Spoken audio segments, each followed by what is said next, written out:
Hello, my beautiful blossoms, blooms, and buds, and welcome to our spooky Halloween stream. I'm Rosebud Reads, and this is the 6th and final for book 1 read through of Thousand Autumns. How's everybody doing tonight? I do not own anything. I don't own the book. Well, I own the physical copy of the book, but I don't have any sponsorship. I don't have anything affiliated. Just me and my time. But yeah. Thank you, Momar's Rover. Hello, Cookielicious. Hello, Plude. Oh, you're here today, Plude. Welcome. Hi, Chi Kiki. Sorry I'm a little late today. I have literally been going since like the moment I put my feet on the ground.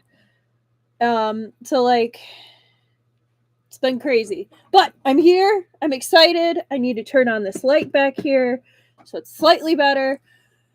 But ta-da! I had a work event and kind of dressed it up a little bit. Went a little Frida Kahlo with the look. But yes, happy Halloween, everybody. I hope you are all in good health, and thank you so much. Everyone's so sweet. I enjoy doing the makeup like this. I have fun playing around. But yeah, I have been going nonstop and am super excited for tonight because, as I said, we are finishing Thousand Autumns, but also since it is Halloween, I'm viewing it as Halloween. We're also gonna do a little fun stuff at the beginning. But yeah, you guys are so sweet. I'm looking over the comments and really, you guys are awesome. Okay, I'm gonna make sure I turn off my phone volume and everything because inevitably the second I don't, it's gonna go boop boop. I will be frustrated. So, I know the last time I tried to share my screen, it was the infinite loop of nothingness, or everything at once.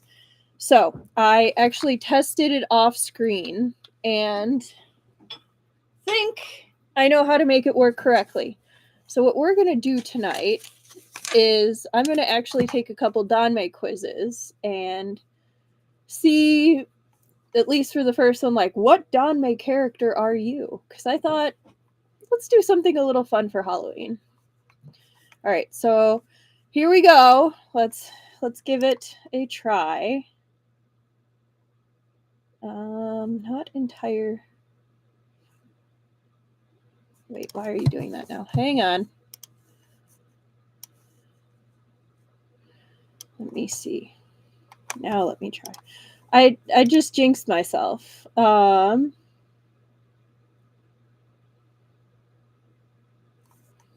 swear. Not now. Let me try again. I swear I practiced this. There it is.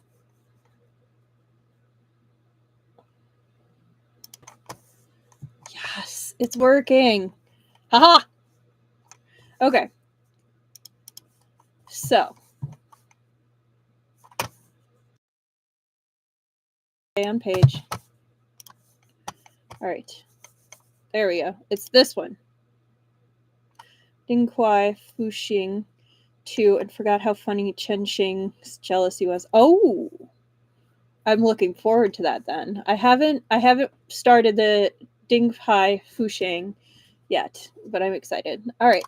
So I'm going to enter for which Danmei character are you? So like some of the characters, there's a good mix of it. So Xu Meng, Moran, Xu Waning, Wei Wuxian, Wanjin, Wanning, Jing Cheng, Luo Bingha, Xu Yang, etc., etc. So I am going to put Rose.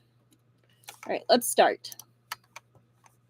All right, so question 1 of 13. You argue for something you initially thought to be correct, only to find out it was wrong later. How do you react? I'm never wrong, so something else must be of defect. No, I'm wrong frequently. That's not it. I'm wrong? God, I'm so stupid. Forgive my insolence. Not quite that level, but I'm like, oops. Like, begrudgingly admit to your wrongs. Lots of mumbling under your breath. God, this is fucking humiliating. Nope. Not me. Oh, this is more like it. Oh shit, really? My bad. Yep, that's me. We'll go with that one for right now. Oh, my apologies. You were correct. I mean, a little bit of that too, but it's like, oh, wait. Whoops. Oh shit, really? My bad. I mean, it's true though. Small nod of acknowledgement. Like, there's a little bit of that. I'll begrudgingly admit your wrongs. That's okay. Pick one of your favorite quotes. Perhaps one did not want to be loved so much as to be understood. That's deep. Does the hatred you feel ever disappear, or is it something that never goes away? No matter how many times you try to erase it, what I have always feared the most is myself, because I too have hatred inside me. No, I'm pretty chill. I don't really have that hatred inside me. Anyone who is lacking is disposed of. So that's why I need to be cured. Unless I'm cured, normal people will expurgate me? I don't know what that means, but I can guess based on context clues. Finally, I understood why my family had tried so hard to fix me. That's sad. Maybe I was destined to forever fall in love with people I couldn't have. Maybe there's a whole assortment of impossible people waiting for me to find them, waiting to make me feel the same impossibility over and over. Being here alone with nothing to do, I've been thinking about myself too, trying to understand why I hate myself so badly. So many negatives. I think probably that maybe I was destined to forever fall in love with people I couldn't have. I mean, I'm going to view that in the friend context because, like, haven't had the relationship aspect. But I think there's always friends out there in the world. Yeah, number 3 does sound like you. Next. Oh, lovely. Ads. Question 3 of 13. Pick another one of your favorite quotes. As incompetent in life as in death, I loathe myself, and in this loathing I dream of another life, another death. And for having sought to be a sage such as never was, I was only a madman among the mad. I do like that phrase. It does not describe me in any sense, but I like it. I'm only a madman among the mad. I like it. The way you think about yourself determines your reality. You are not being hurt by the way people think about you. Many of those people are a reflection of how you think about yourself. Right? I agree, Momar Server. Sometimes I forget how deep Danmei can be, and then I read Danmei quotes and remember some people write essays on these books. Right? I could get behind that one. The loneliest moment in someone's life is when they are watching their whole world fall apart and all they can do is stare blankly. Another deep one. I crave for love, everyone does, and I've never had a bloody crumb of it. And I've given so much love to people.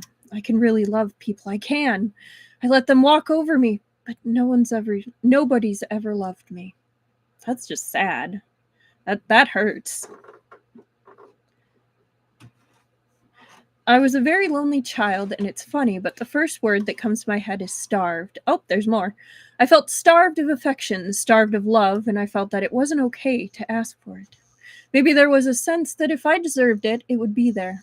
There must be something I've done which meant I didn't deserve it. Right? There's a lot where I think someone was going through something when they had this, because there's a lot more cheerful quotes than these.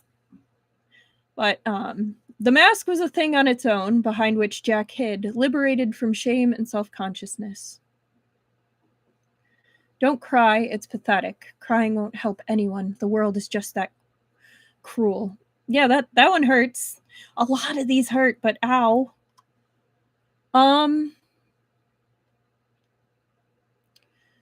I think I might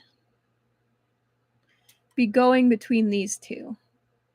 No, this one or The Loneliest Moment, just because like that hits hard, because sometimes like there's really nothing you can do. But I like this one because I very much am a big believer in the idea that the only thing you can control in this life is yourself and how you respond. And even then, sometimes not even that. So the way you think about yourself determines your reality. You are not being hurt by the way people think about you. Many of those people are a reflection of how you think about yourself. I believe that. I do. All right. Pick a Marina song lyric. In the Valley of Dolls we sleep, got a hole inside me, living with identities that do not belong to me. Forgo families, forgo friends. That's how it started and how it ends. I can't open up and cry because I've been silent all my life. One track mind, one track heart. If I fail, I'll fall apart. Maybe it is all a test because I feel like I'm the worst. So I always act like I'm the best. High achiever, don't you see? Baby, nothing comes for free. They say I'm a control freak, driven by a greed to succeed. Nobody can stop me. I want to be immortal, like a god in the sky. I want to be a silk flower, like I'm never gonna die. Sometimes I ignore you, so I feel in control. 'Cause really, I adore you, and I can't leave you alone. This one feels a lot... I was about to say like Shu Yang, or like Chu Yanyu right there. That's more Chu Yanyu right here.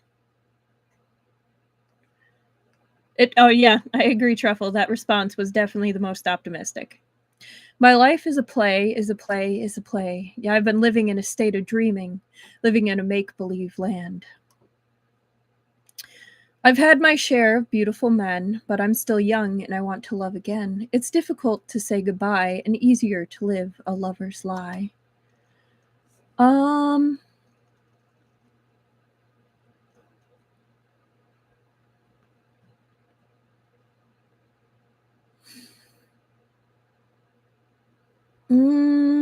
I think I like this one.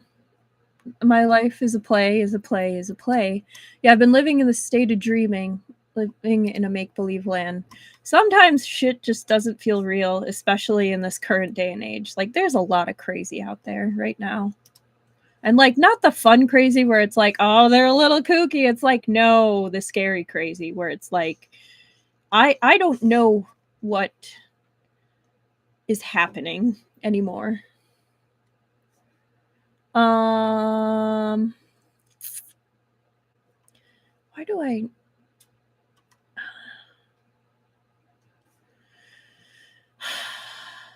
I don't know some of these. I think I know this one, though. I think I like this one.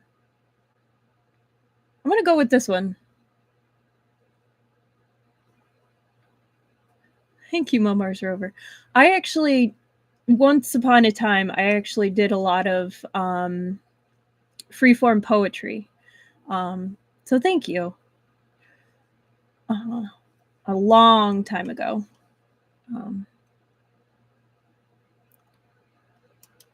Oh, okay. Maybe that's why it sounds familiar. Not a robot. The red means I love you. Why do you sound familiar? I mean, freaks, I know. I think freaks.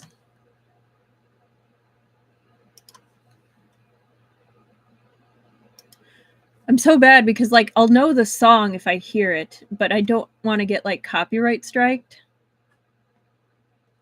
No, I'm right there with you, Plude. Like, I know if I hear it, I'd be like, oh, that one! But, like, just, I don't do names. Like, yeah.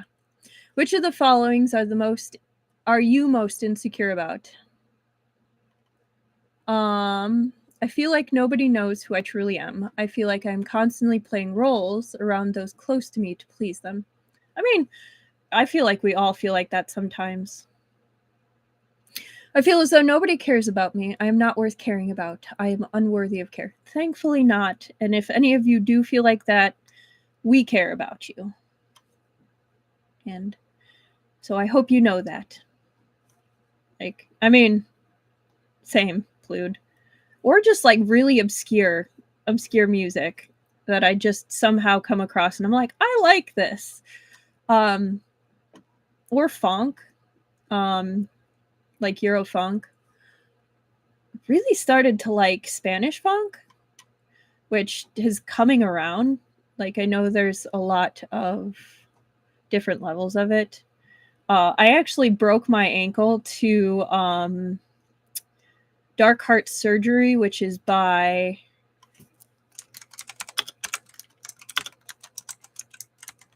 oh goodness, it's Ganja White Knight, which ironically enough, like it the person who does my tattoos was like, oh my gosh, you actually know it, right? I just listen to whatever's on or whatever comes up and then I'll just bob along. If it's got a good beat, I'll listen to it. Okay. I feel as though no matter how hard I try, I can never please those around me. I end up hurting those I care deeply for in my attempts to please others. Thankfully not. I find myself to be truly unremarkable, not worthy of notice or love, not worthy, I think they were trying to say. I dislike my outward demeanor and long for close relationships with those who are just out of reach. I blame myself for the trauma I've gone through. Perhaps if I had tried harder to be good, those things would not have happened to me. No. Shit happens. Like, it really does. And sometimes, a lot of times, it's not on us. It just happens. Hi, Moron. Yep. There he is. I am not worth saving, so I care little if I get hurt. The pain has dulled at this point. I'm used to it. Hello, Wei Wuxian! I want to desperately for people to love me. I think they meant so desperately for people to love me, to care for me, to hold me. But I don't know healthy ways to communicate this want, and it comes off as aggressive or uncomfortable. Hello, Shen Qiao, and Chu Wanning. Good band medals. Oh my gosh. I'll come back to that. I feel as though no one understands me. I don't want to be loved. I want to be understood. I want your empathy. I need to know what I did was the right choice.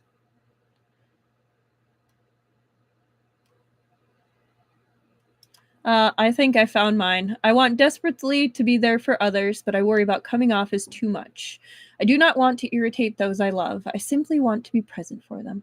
That, and I also have a bad habit of just all of a sudden, like, unintentionally ghosting people because my ADHD brain just does not time at all. And then I'll be like, oh, I haven't spoken to this person.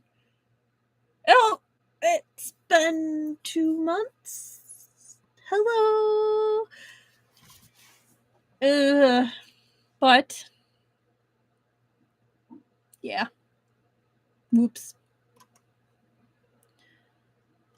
Boop. All right. Pick a quote from my poetry prose. May contain sensitive theme. Okay. So heads up, anybody. We're potentially sensitive here. Oh, I love grind and industrial metal. Now he was adorned in red, and when his lifeless eyes lifted from their drooped stage, he saw no one before him, just a pool of his own blood in the absence of those black orbs. That's... I see why they gave a little heads up. My neurons and dendrites scream for a savior. Neural impulses being beaten against human bone. The pain is a sign that I'm doing it well. The laughter erupted from his throat, strangling him. The sobs overwhelmed his glued eyes, flooding them. He was drowning, inhaling the water from his open mouth that sang hysteria. He filled with it, his own insanity, those hands dragging him under until he was nothing. That's a vivid image. The laughter oozed out one ear, and sobs of agony poured from the other. Too loud, too loud, too loud. He plugs his ears, trying to halt the release of the demons. I really like that one. The ache in my arm was euphoric. Okay, we're gonna just read this one because I feel like that one's potentially got the big impact to trigger. Not saying that the first one didn't, but that one reminds me of someone when they were going through a really, really hard time. So I'm not going to read that one. The blazing hot feeling of love is absent. There are no fireworks and no red, but instead a deep blue. Body with long waves of water that slowly churn the sand resting beneath its surface. The heat I expect is instead met with a sea breeze, and the fireworks are merely a reflection of the moon in steady waves. I really like that one too. My depression is poetic. My harm is poetic, and in death I am poetic. But when does the idealization of the poeticism of my torrent end and my illness begin? Oh my goodness, I struggle with that one. Oh, so in between the laughter oozed out, and the blazing hot feeling of love is absent.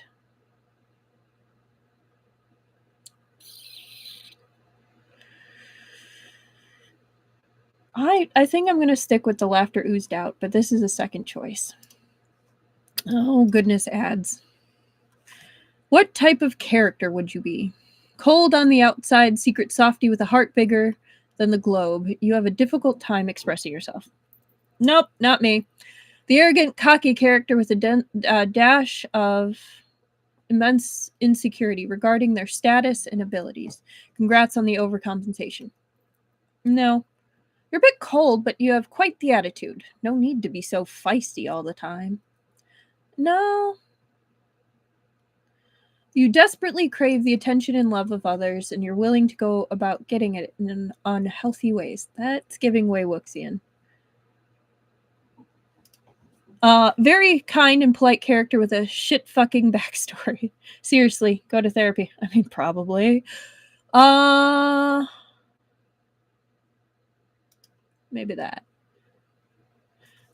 Very kind and polite character with a shitty... okay, no. The bubbly, extroverted character with a tough past, but you compensate by being over-the-top happy. Also, when you decide you don't like someone, you really do not like them. Kind character who has a bit of a dark side. You just do not know how to properly cope with what has happened to you. I feel like I cope pretty well. Like I have it. I'm between these two. Highly you, right? I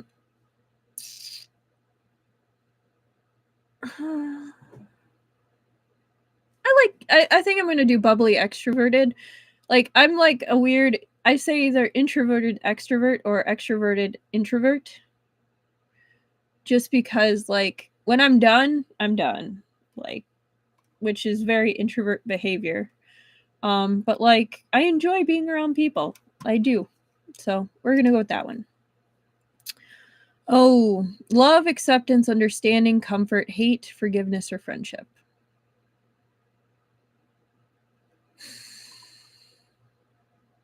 I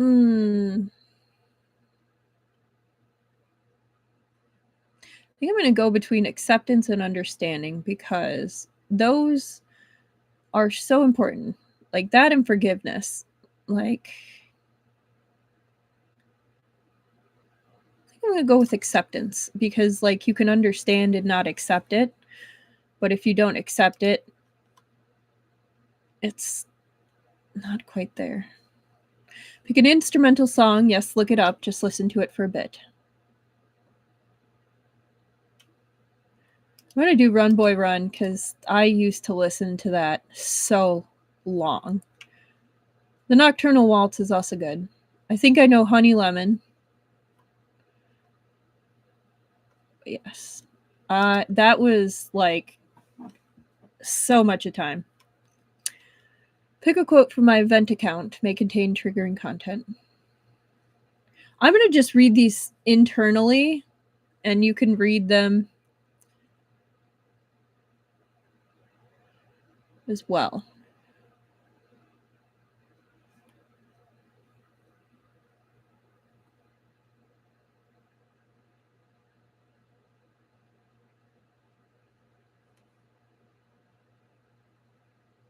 These are all really intense.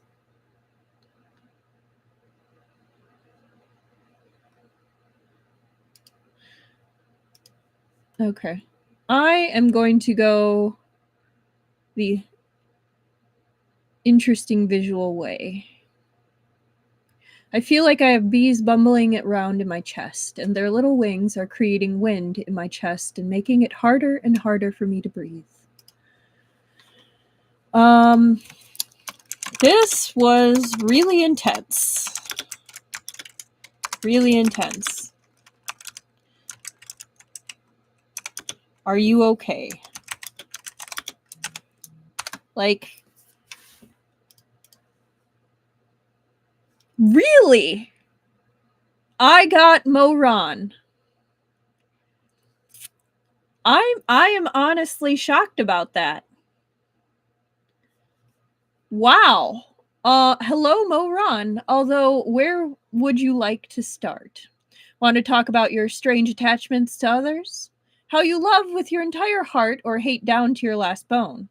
Perhaps you developed this strange attachment style due to a strong relationship with an adult when you were younger that you never got over.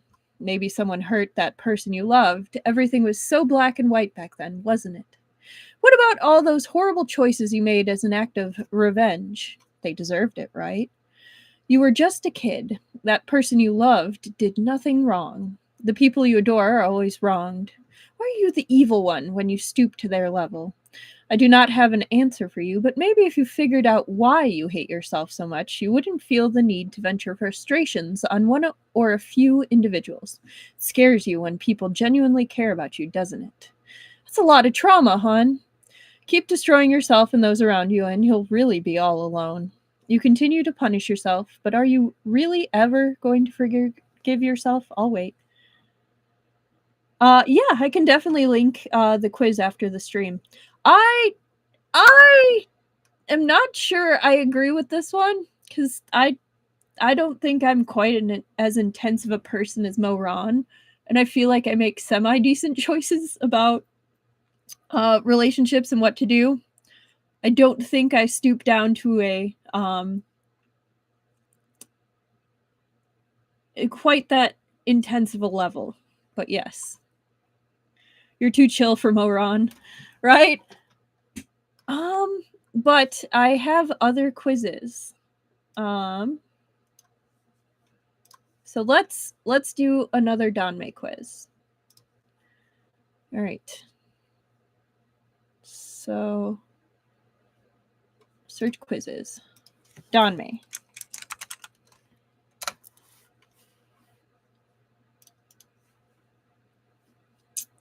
Assigning you a Danmei relationship trope.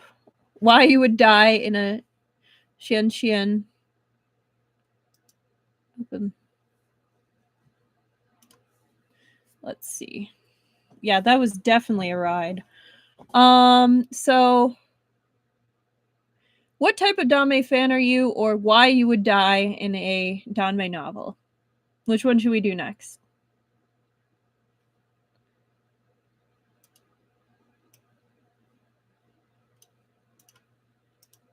Oh, you can see my screen. Okay. Let's do this. Both sound fun. Okay, let's do this one. Why would you die? All right. So Rose. Okay, starting off. Why did you leave your name? What did you leave your name as when you enter this quiz? The name I go by. Next. Question 2. If you woke up one day as the previously powerful but has lost all powers already villain in a novel, what would previously powerful but has lost all powers already villain in a novel, what would you do? Scum villain self-saving system, please don't copyright me. Ask people around me to know more about the settings. You know, I would die in a Shen Qiao novel, either from petting something I shouldn't or losing my temper with the wrong people. I'd so be the person that pets something I shouldn't. I'm right there with you. So, asking people around me to know more about the setting, trying to remember which part of the novel this is, because you remember it by heart. Unfortunately, that would not be me. Ask around about what the MC is doing. Run away. Regain my powers. Ha. All of the above in this exact order, / whatever Shen Qiao did. Immediately tries to die. I'd probably either ask people around me to know about the setting or just straight up run away. Be like, I'm out. Like, I don't know what's going on. I'm a leave. But we'll go with asking people. Here comes my favorite question. To you, humans are good, bad, originally neutral, humans derogatory. There's more good, but evil does exist in them. There's more evil, but goods do exist. I believe that given the choice, people choose to be good. But evil definitely exists. Did it?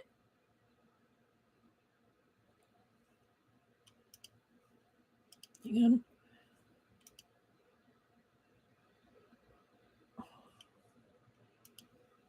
Okay. Is it there? Humans derogatory. I mean, I don't blame you, Truffle. Following the previous question, you think of yourself as good, would never harm / hate anyone and stop yourself from feeling so. Bad, would harm anyone and everyone without question. Neutral, weak moral compass, could be good or or bad at times if convinced. There's some good in the bad, would harm / hate people, but might save others under circumstances. There's some bad in the good, would try not to harm / hate anyone, but would kill to protect for protective reasons. I'm actually, there's some bad in the good, would try not to harm / hate anyone, but I would kill to protect or for protective reasons. Like, if anyone ever went after my niece or nephew, like they're going through me and I'm probably going through them first. Like, that is a line that is non-negotiable for me. Yes. So, surprisingly, that one. What color scheme and how much power over people would you want if you were a character? Gold, royal, or noble has quite a lot of power. Absolutely not. That's asking for trouble. White, bad at communication, pure of heart, has some power. Maybe. Green, sly and plotting, has some / quite a lot of power. I'm not big on the power thing. Blue, calm and mature, has some power. Maybe, yeah. Strict and charming has a lot of power. I'm not super strict. Evil and bold has great power. So I guess blue. Because it's between blue and white. Oh my gosh, I never remember these. I haven't taken one of these tests in so long. All right, favorite Shen Qiao Danmei author out of the big three. I am such a sucker for MXTX. Like, Meatbun is really good, and Priest, I'm definitely getting into Priest more, but like my first love and my consistent love, I literally have tattoos from her books. Right? Has a lot of power, but in a sneaky way isn't an option. That would totally be my option. Favorite Dame ship dynamic. Shizun / disciple Mature/young, taste. I'll definitely read it. Dark/light, redeeming each other. I'll read all of this. Bad stuff did worse stuff. Retired crew has just one fine line between them. This is worse than angst. Soulmates/best friends. I love this too. Reflections of each other. Good outcome by bad outcome. Talks nonstop. Very quiet. I know who this one is. God, I like love all these. So this one's hard. I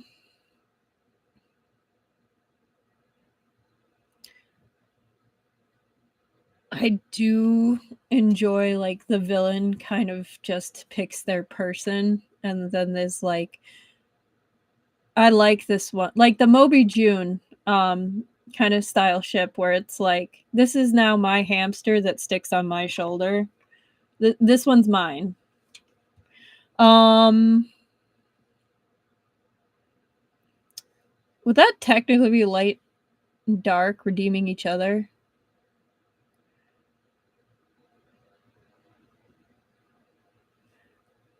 Maybe reflections of each other, good and bad outcome. We're doing light and dark. I was also the Yagi and Yami, or Atem for the Yu-Gi-Oh! Girlies. That's an old ship, if anyone here knows what I'm talking about. Choose a song lyric. Yeah. Shen Qiao is redeeming anything. Well, he didn't die, so like he did something right. Choose a song I like purely based on the title. This isn't a lyric question, you can't get mad. Fairy of Shampoo is pretty fun title. Yep, Yu-Gi-Oh! You are a person of taste, Truffle. You were there when it began! In your opinion, which of these popular problematic characters deserve the redemption arc? Shu Yang, He Xuan, Darkwater, Tiaxin Jun, Nian Gong Shu, Jiang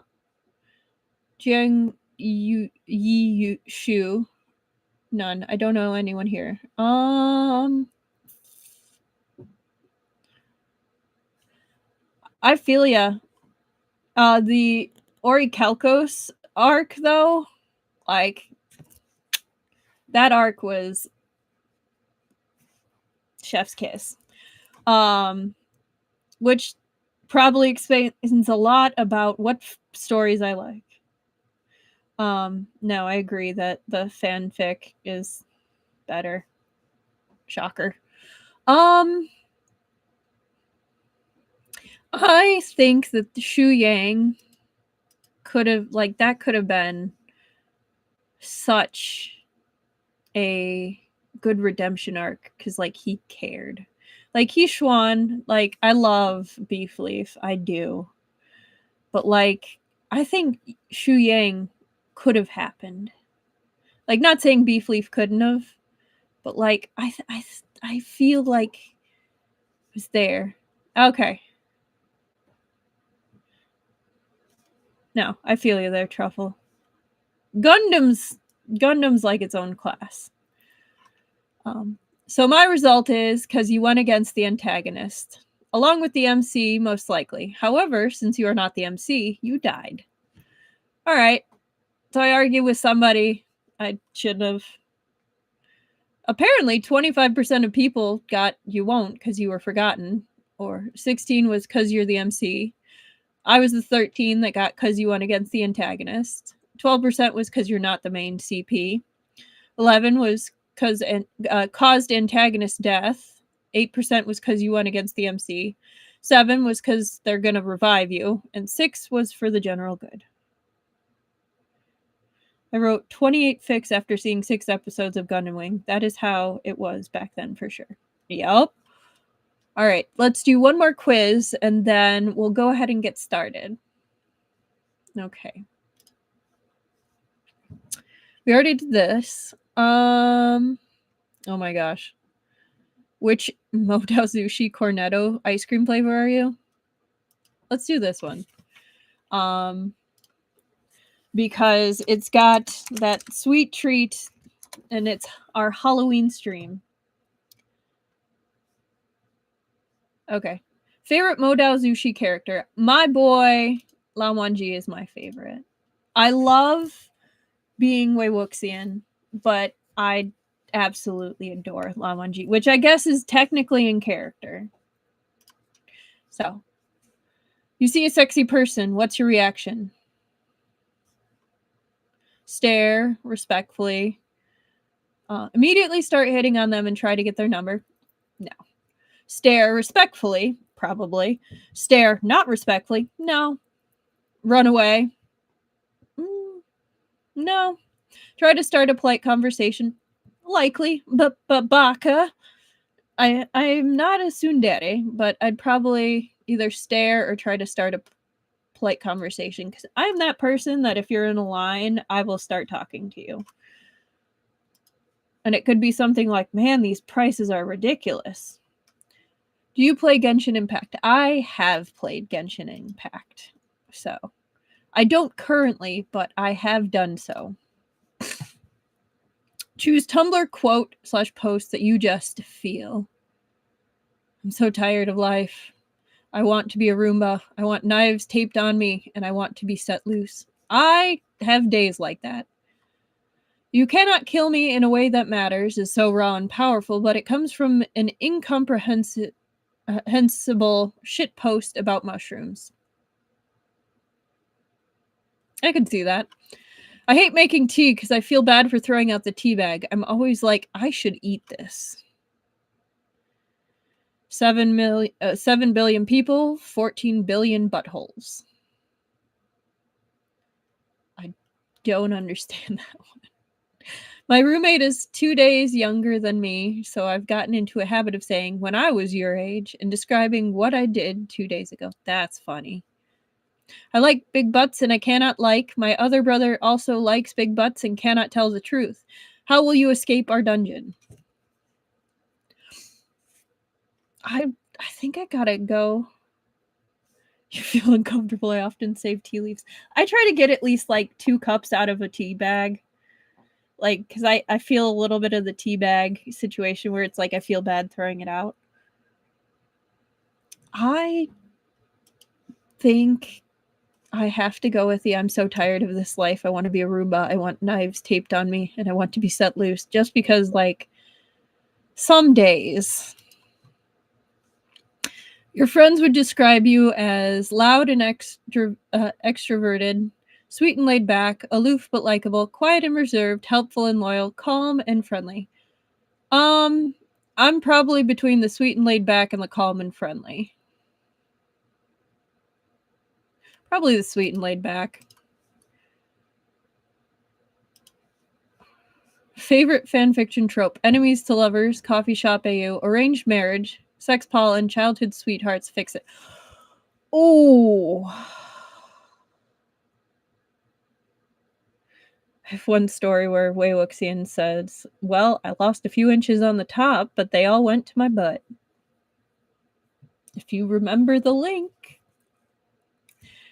I am definitely a sucker for enemies to lovers. Like, I'll read a coffee shop AU. It's not my favorite. Arranged marriage is actually one of the ones that has been, like, one of my looked into ones. Ah, okay. Sex pollen, like, it's good.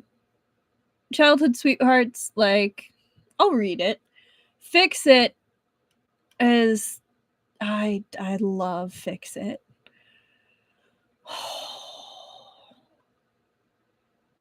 Probably Fix It, because I love seeing how people try to fix it. All right, best place for a date. Somewhere classic like a movie theater and a restaurant. Somewhere exciting like an amusement park. Somewhere casual like a coffee shop. Date? What date? With who? That's... We're just going to move on. Choose a picture. I feel like this is a personality test. I'm going to take this one because I like the colors. All these ads. Favorite drink? Yummy juice, water, whatever alcoholic beverage I can get my hands on. Soda, tea, or coffee. I drink a lot of like caffeinated water. I also just like trying interesting beverages. Like I have this weird thing where I try any new Mountain Dew flavor that comes out just because I'm like, what do you taste like? I'm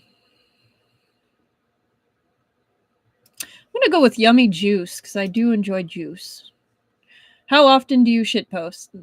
Always. Obligatory choose an item I have in my room question. Painkillers, expensive perfume I got as a gift, literal rose-colored glasses, postcard my friend sent me from Spain. It's between the painkillers and the literal rose-colored glasses. We're gonna go with painkillers. I am Jiang Chung. Oreo. Hello, you got the Oreo flavor. You may seem cold and arrogant on the outside, but on the inside, you're hiding something sweet and delicate, just like an Oreo. You're probably very intimidating, but still popular. I'm getting like all the intimidating characters.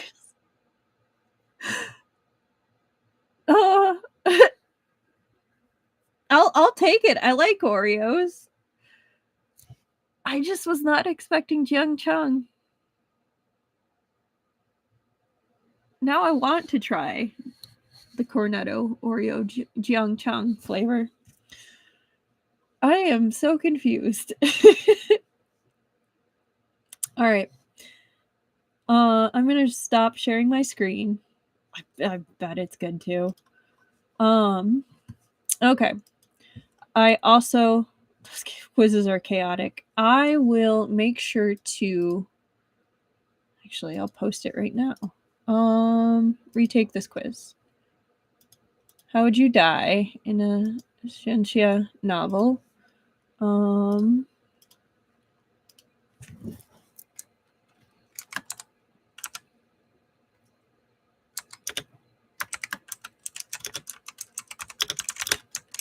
Stream today. All right. So, how would you die?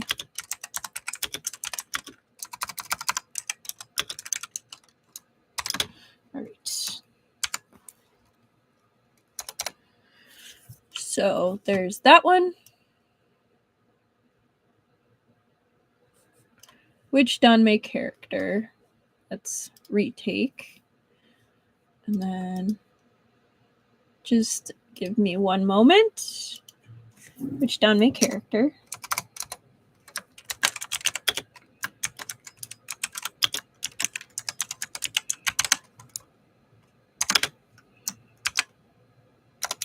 And then Cornetto.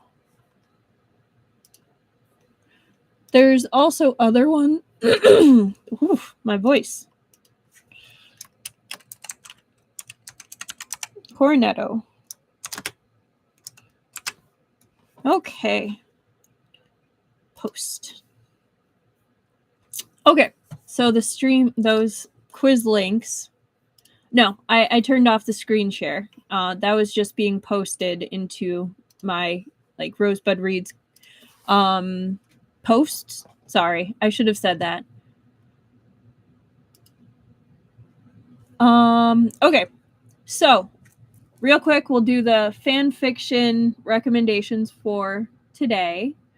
And then we'll go ahead and get to our book. I know this is a little longer of a time, but I thought this was kind of fun for Halloween. A little special. So the next two fanfic recommendations are oh my goodness, what is happening? I'm sorry. This is kind of just a mess. All right. So, the scum villain recommendation is Gentle Folk, Ferals, and Domesticated Cryptids by Yuvin. So, it's kind of picked in honor of Spooky Week, Halloween.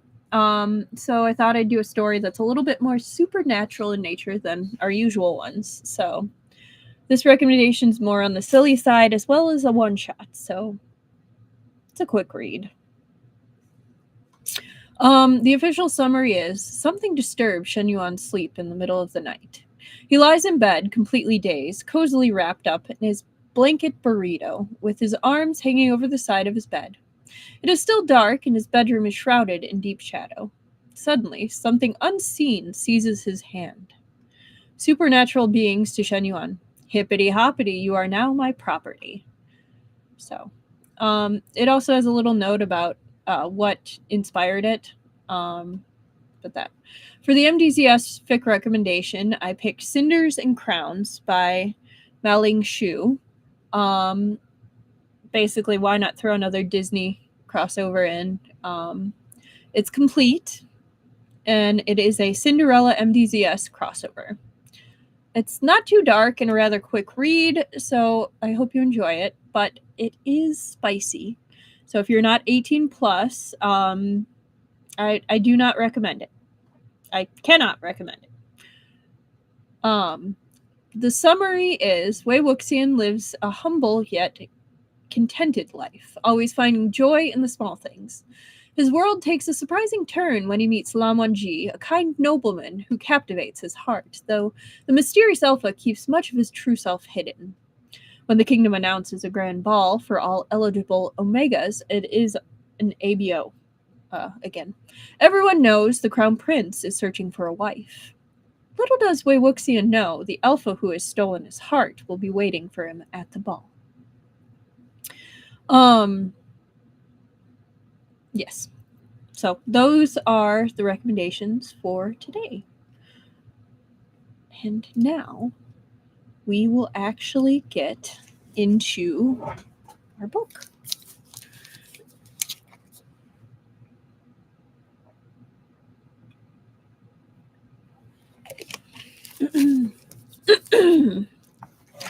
Sorry if my voice keeps cutting out.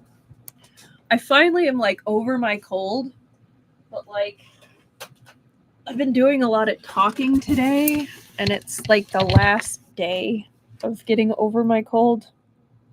So, is what it is. All right.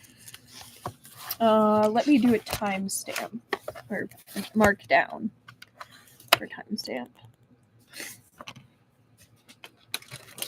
Okay.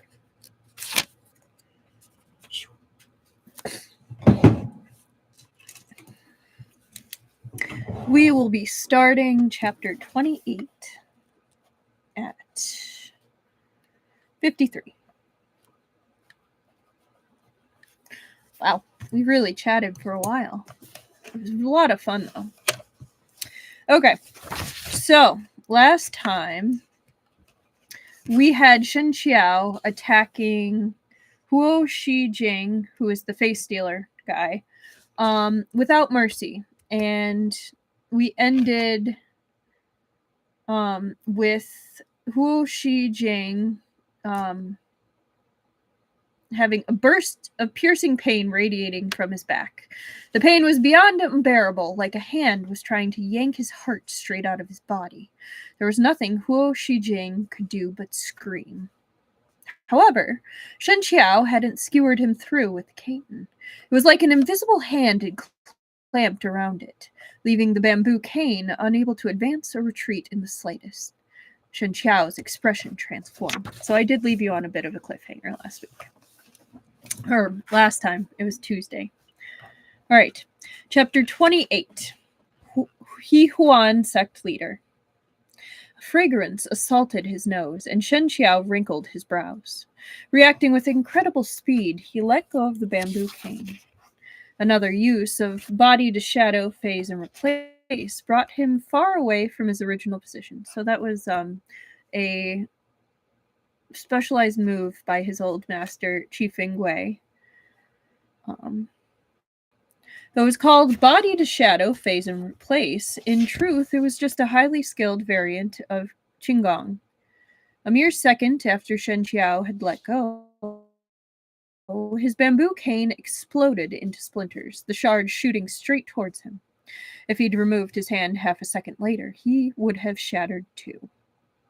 That's intense.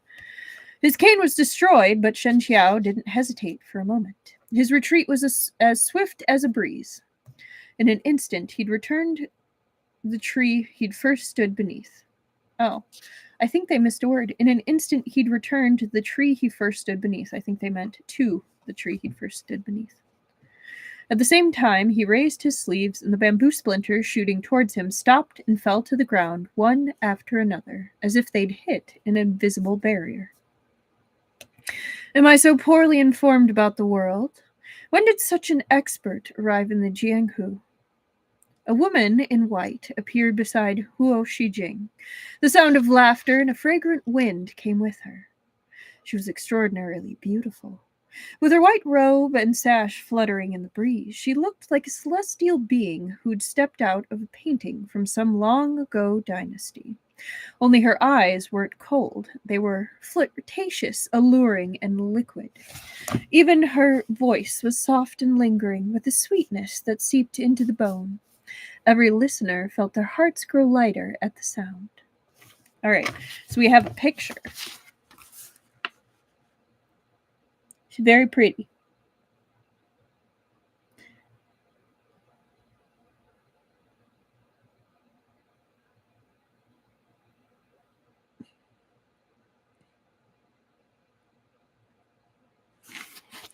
I give them mad props being able to move around in that as quickly as they seem to do. Yeah, she is. Too bad she also looks like trouble. So much trouble. But when Bian Yanmei saw this woman, he was far from enchanted.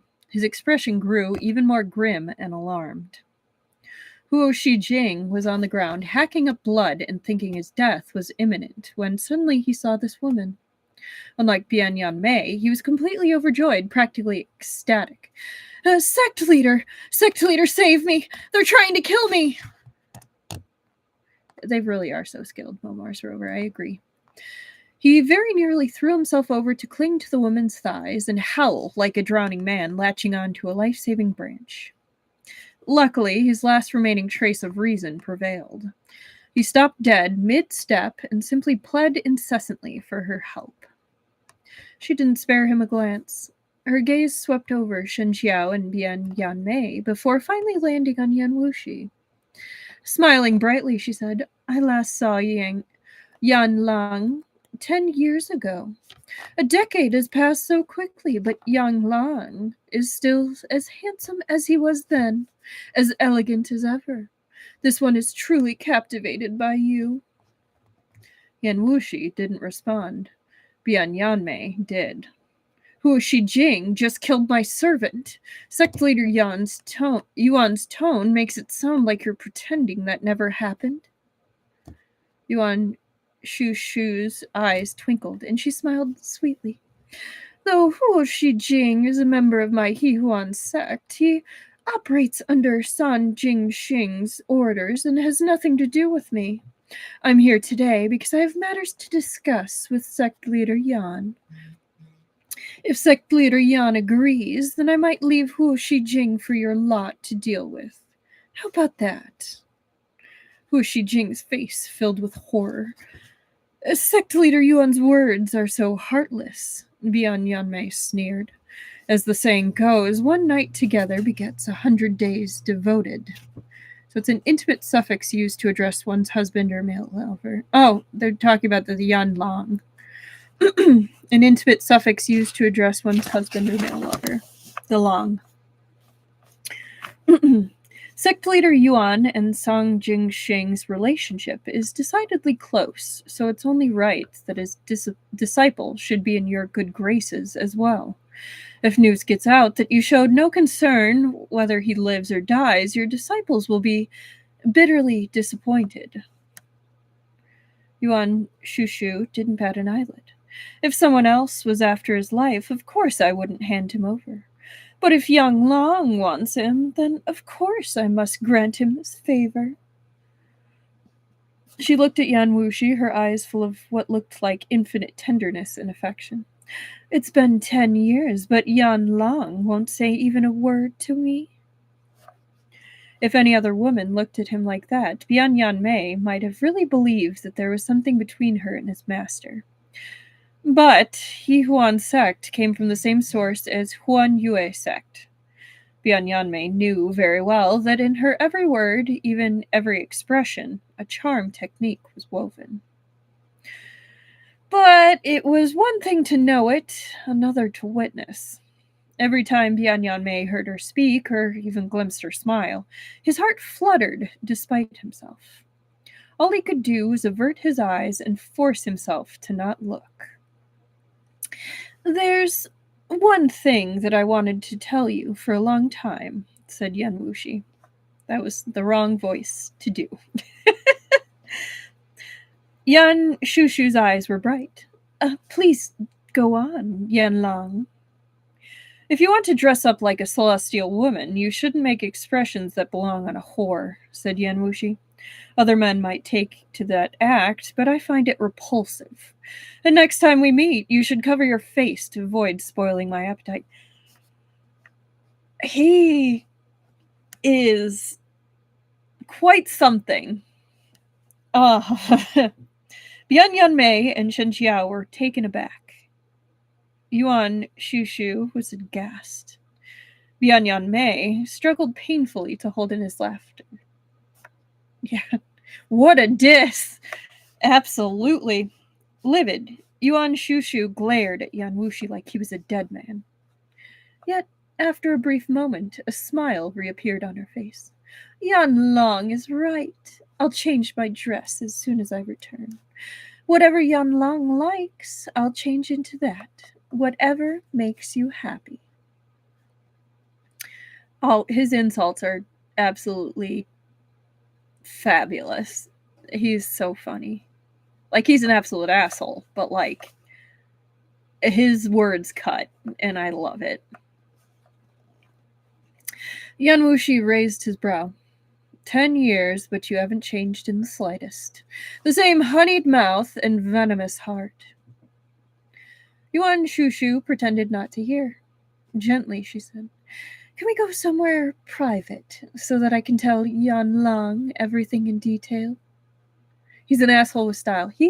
That's a great way to describe him. "You know, my patience has a limit. Yan Lang's heart is truly made of iron," mourned Yuan Shushu. "What kind of woman can move your heart, I wonder? Back then I tried every possible method to seduce you, but you refused to spend a single night with me. I almost thought I'd lost my touch with men," she sighed. "Shou means to attack Qi. I trust Yan Lang knows already." "So what?" "When Ryu sect was at the height of their privilege, the likes of Lianshuan Academy were nowhere to be found. Yet today, the monkey rules while the tiger is absent, all because our Ryu sect splintered and outsiders took advantage.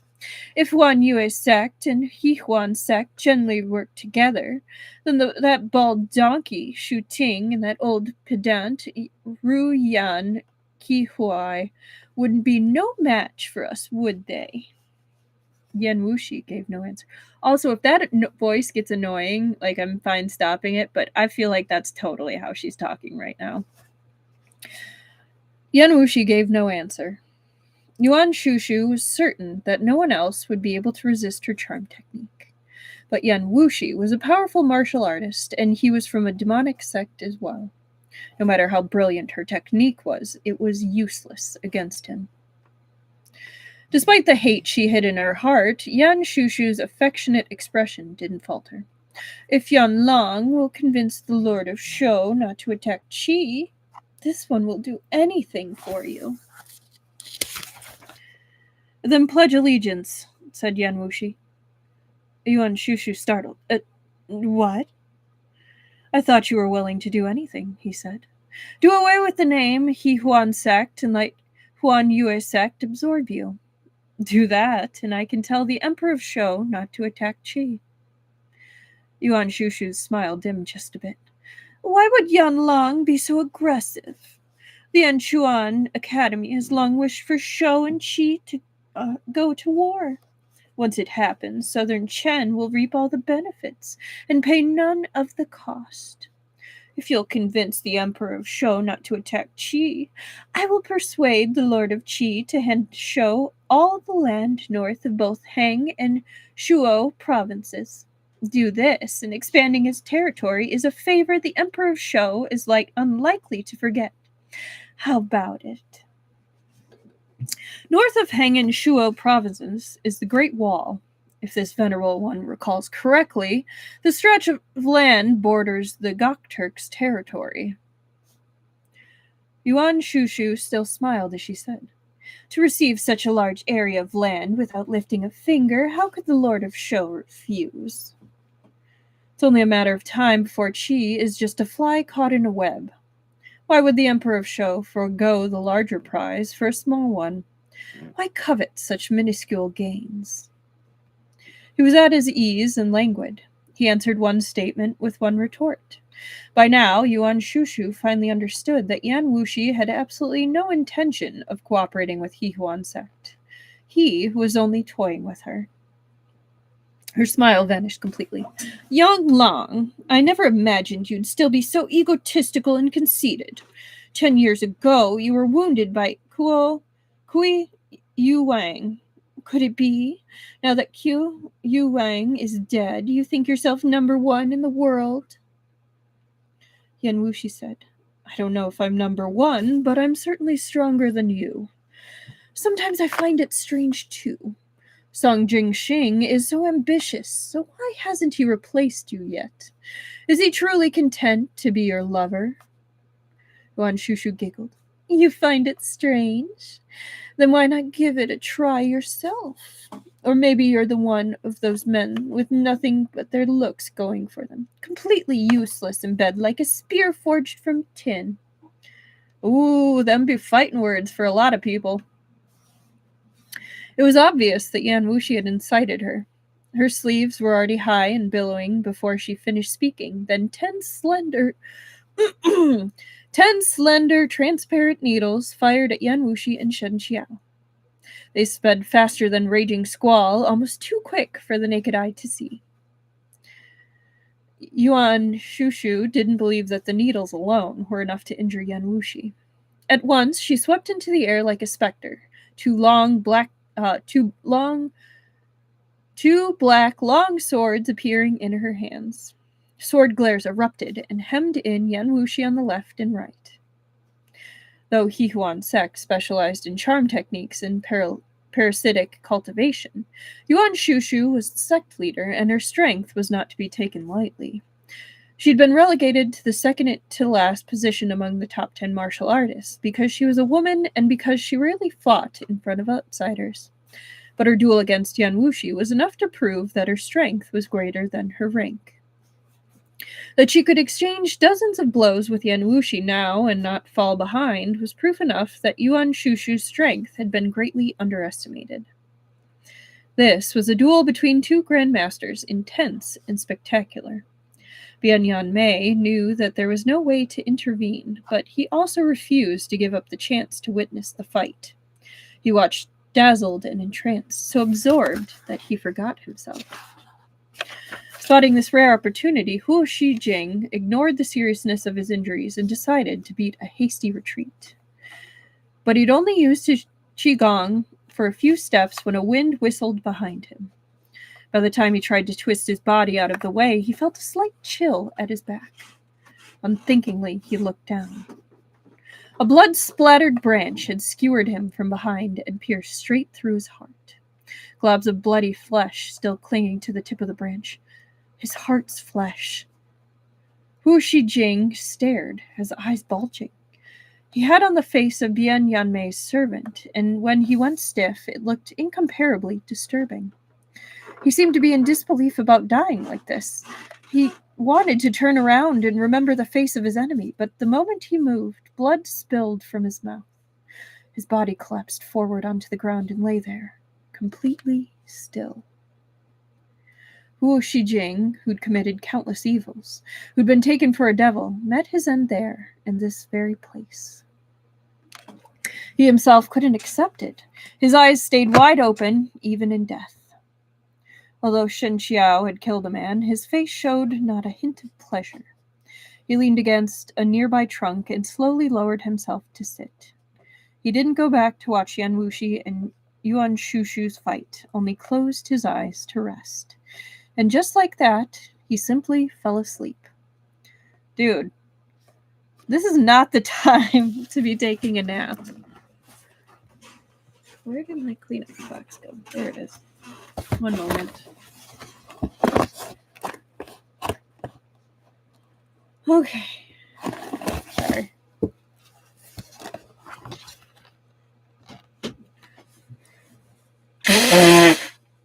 Really hope I don't smear my makeup. Okay.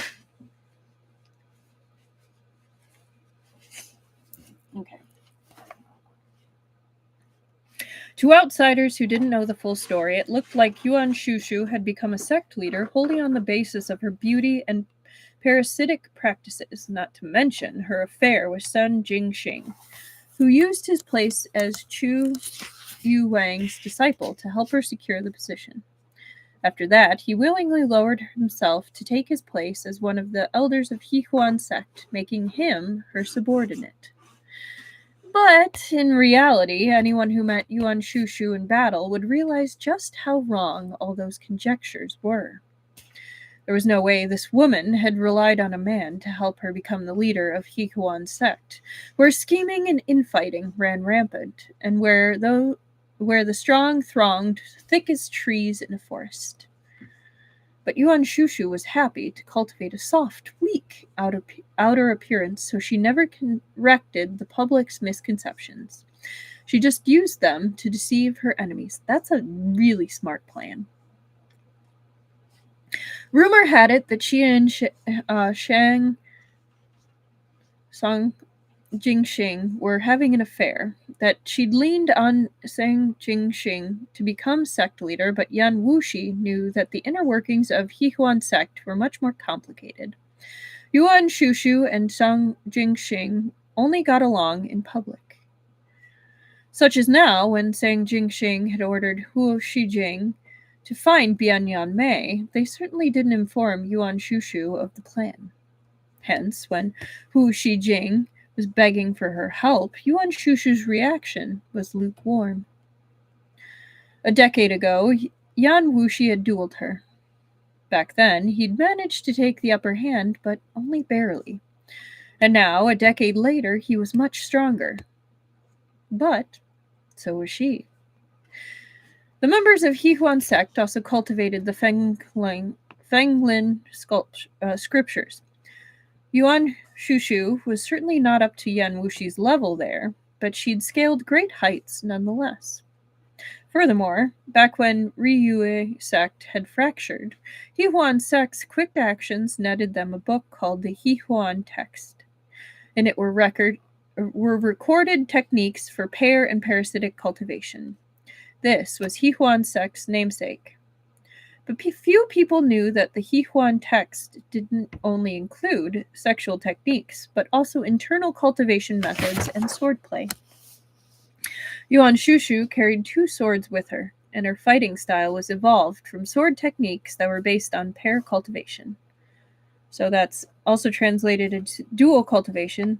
This is a cultivation practice that uses sex between participants to improve cultivation prowess. Can also be used as a simple euphemism for sex. Originally, they'd required a man and a woman using the moves in tandem to fend off enemies. But Yuan Shushu went the other way and learned both halves of the sword techniques herself. Such a woman wasn't so easily dealt with. Facing Yan Wuxi, Yuan Shushu didn't dare to act recklessly. She summoned the full might of the 10th stage against him. Her swords transformed into twin blades of black light that seemed to swallow the world within them, and at the center of those blasts brewed a windstorm like a dragon emerging from water. It rolled forth with enormous force, consuming everything in its path, until the sky itself was blotted out. Yan Wuxi was totally enveloped. Bianyan Mei could barely make out the combatants and the moves they made. It was then that he finally realized how conceited he'd been for believing that he himself was a first-rate expert. In truth, there was a summit that lay beyond first-rate, the level of grandmasters. If he didn't work hard, he might never reach it in his lifetime. Black snow filled the sky, and it seemed as if an army of demons marched in from the east, the piercing cacophony of 100 soldiers clanging in his ears. Buffeted by true chi, Bian Yanmei almost lost his footing. He was forced to transform his chi into a shield and retreat several steps. He used to be among those who believed that Yuan Shushu's accomplishments were the work of her beauty and the men under her thumb, but he'd never dare to think that again after this. Part of me is actually like, hell yeah, power to a powerful woman, but also, I'm definitely in Shen Qiao's corner, so, But, I appreciate that they wrote a strong woman that was just, a badass. So, props to that. Few people in the world could hold their own against Yan Wuxi, one-on-one. But each person's struggles are theirs alone. Within the circle of battle, things weren't as effortless for Yuan Shushu as Bian Yanmei imagined.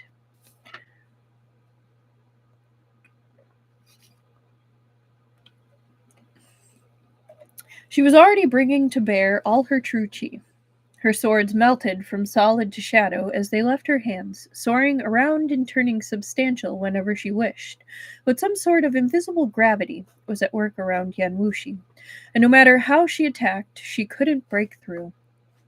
In fact, her swords even showed signs of being drawn to him. That's kind of cool. When Yan Wuxi struck at her with a feather-light palm, Yuan Shushu called for her swords to return to her. But then her opponent somehow avoided the sword screen she'd cast, which she'd been sure was impenetrable. He flashed into view right in front of her. Yuan Shushu grimaced. She had no choice but to meet his attack with her own fair, tender palm. Their palms met, and amidst the thundering roar, her sword screen suddenly vanished. Yuan Shushu hurriedly retreated, drifting backwards like a kite, swaying in the air like a rootless duckweed, and then landed firmly on the ground 8 or 9 steps away. She smiled sweetly, looking as if nothing had happened at all. Those 10 years Yanlang was in seclusion didn't go to waste. This one was almost halfway to her death in that fight. My little heart is still thumping away even now. Yan Wuxi stayed where he was. He had no plans to pursue her and continue attacking. Of course, if he truly wanted to kill Yuan Shushu, he could. But it would take a life or death struggle, and he'd be hard-pressed to come out unscathed. And, vitally, Huan Yue sect didn't stand to gain if Yuan Shushu died, but the other people of Huan sect did. Yuan Shushu clearly knew that too, since she didn't hurry to leave. She swept her gaze over Huo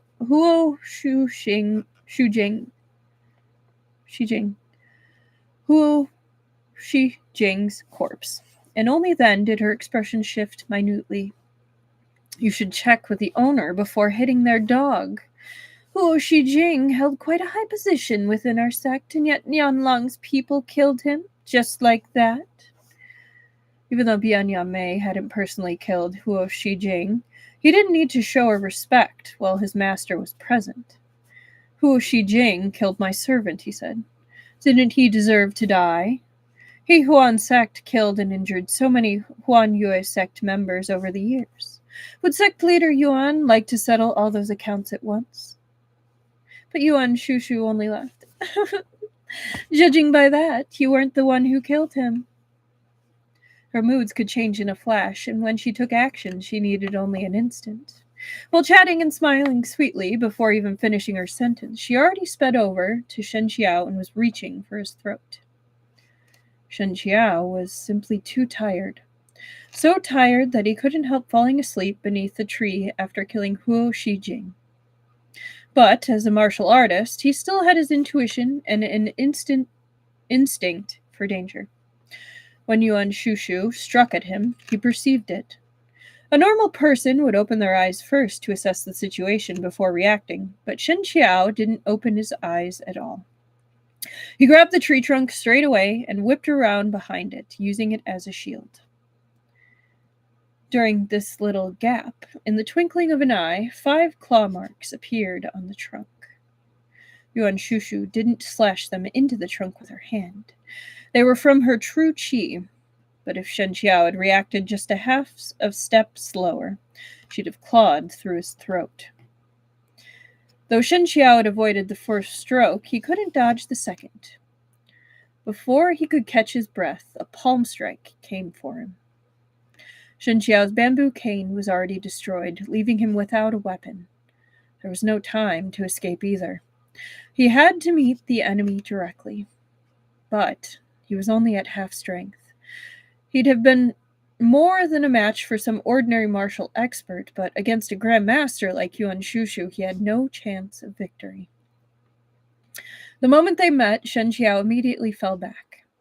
He only came to a stop 5 steps away when his back slammed into a tree trunk. He looked so pale he was almost blue, and he struggled to swallow down a mouthful of salty, sweet blood. But even this went far beyond Yuan Shushu's expectations. No matter how loathed Huo Xijing was, he was still a member of Hehuan's sect. As their sect leader, she had to stand behind him. She'd thought that 2 moves would be enough to finish off Shen Qiao and hadn't expected him to withstand a direct palm strike at all. When the 3rd palm strike came, Shen Qiao had nowhere to retreat. He could only close his eyes and wait for death. Yan Wuxi could have stopped Yuan Shushu the first time she attacked him, but he'd watched from the sidelines, unmoved. Shen Qiao didn't expect that it'd be any different this time.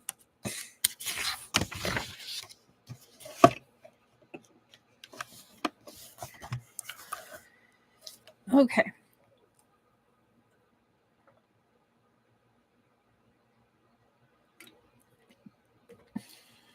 Chapter 29.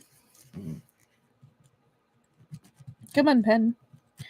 1:22:15. Chapter 29. Embrace. Yuan Shushu had meant her first strike as a test. If Yan Wuxi had stopped her, she would have stopped before a second. But since Yan Wuxi hadn't moved, Yuan Shushu concluded that this kept man was of little importance to him. With a giggle, she attacked a 3rd time without holding back in the slightest, preparing to take Shen Qiao's life in exchange for Huo Xijing's. Only this time, things were different. Her palm hadn't even touched Shen Qiao when Yuan Shushu's expression transformed. She twisted in midair, folding her body into an almost impossible pose to dodge the finger that came at her from behind. She didn't hesitate for so much as a second. With her figure as light and dainty as the willow twigs of March, her toes touched down on the branch of a nearby tree. Then in a whirl of white robes, she disappeared right before their eyes. All she left behind was a string of delicate laughter saying, "Young Lan is so cruel. This one will leave for now. Let's reminisce about our friendship some other day." It wasn't just Shen Qiao who hadn't thought Yan Wuxi would protect him. Bianyan Mei thought the same. He didn't dare comment on it, though. He just ran up to ask after Yan Wuxi. "Welcome back to Chang'an, Shizun. It was this disciple's incompetence that led to today's events. He deserves your punishment, Shizun." "Oh, hello, Esper Lady. Thank you." So we only really started reading just a little bit ago. We ended up doing a few, like, guess your Danmei, who's your Danmei character, how would you die in a Danmei setting, quizzes. Those are also posted under my posts, like, on my channel. But other than that, we had the Skin Face Stealer die by Shen Qiao's hands, and Yuan Shushu actually is competent and fought with Yan Wuxi, and then attempted to kill Shen Qiao, and Yan Wuxi now just stopped her. That's about it. So now we're here. Yes. Okay, we finished this page.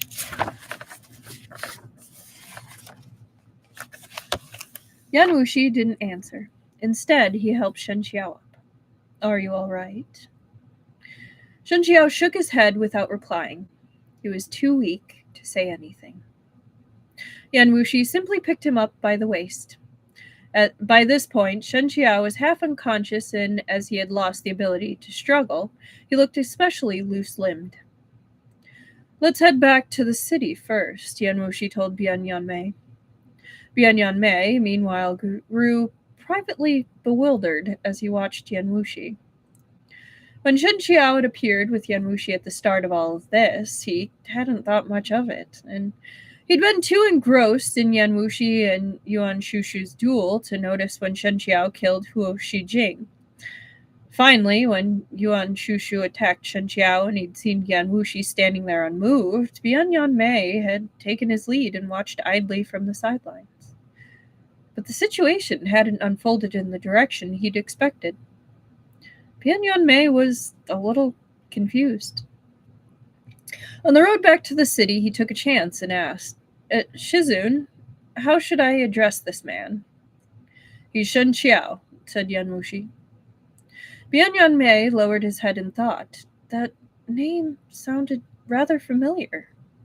He is the sect leader of Xuandu Mountain, Yan Wuxi added. What? Bian Yanmei was thrown for a loop all over again. He gave Shen Qiao another once-over, his eyes about ready to pop out of his skull. Who was Shen Qiao? He was the sect leader of Xuandu Mountain. What kind of place was Xuandu Mountain? The #1 Taoist sect in the world. Even if they'd lost some of their magnificence after they'd closed off the mountain, it was still the sect that had produced Qi Fing Wei, Xuandu Mountain's name, inspired deep reverence no matter who heard it. But since they were the kind of sect, how did their sect leader end up like this, in Shizun's arms? Bian Yanmei had heard about Shen Qiao falling from the cliff during his appointed duel with Kunyi, but he'd been more focused. He'd been focusing most of his energies on the court of Northern Shou at the time. He hadn't gone to watch the battle himself, and though his Shidi Yu Shengyan went to Banbu Peak to train, they hadn't had the chance to meet and chat about it, so Bian Yanmei hadn't known any of the details. He coughed politely. I heard that Shen Qiao inherited Qi Fingwei's mantle and is ranked among the top 10 in the world.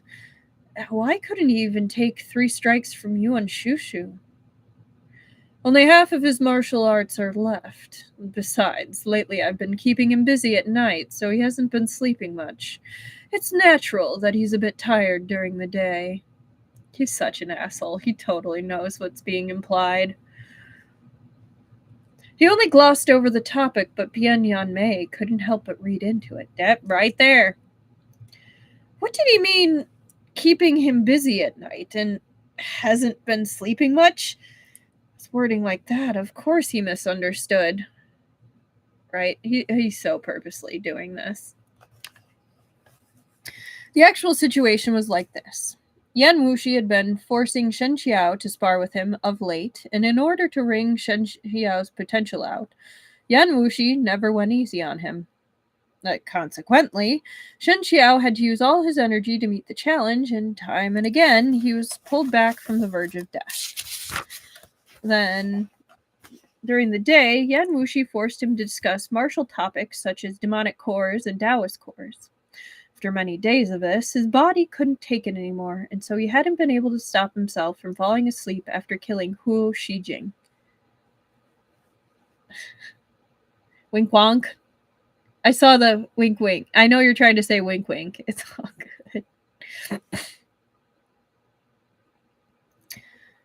good. Perhaps Yan Wuxi had no intention of examining what his disciple was thinking, or perhaps he left it ambiguous on purpose. We know which one. Whatever the case, his words led Bian Yanmei to develop some massive misconceptions. When he looked at Shen Qiao again, it was through a different lens. When Shen Qiao woke up, he was already inside the junior preceptor's residence. Yan Wuxi wasn't there.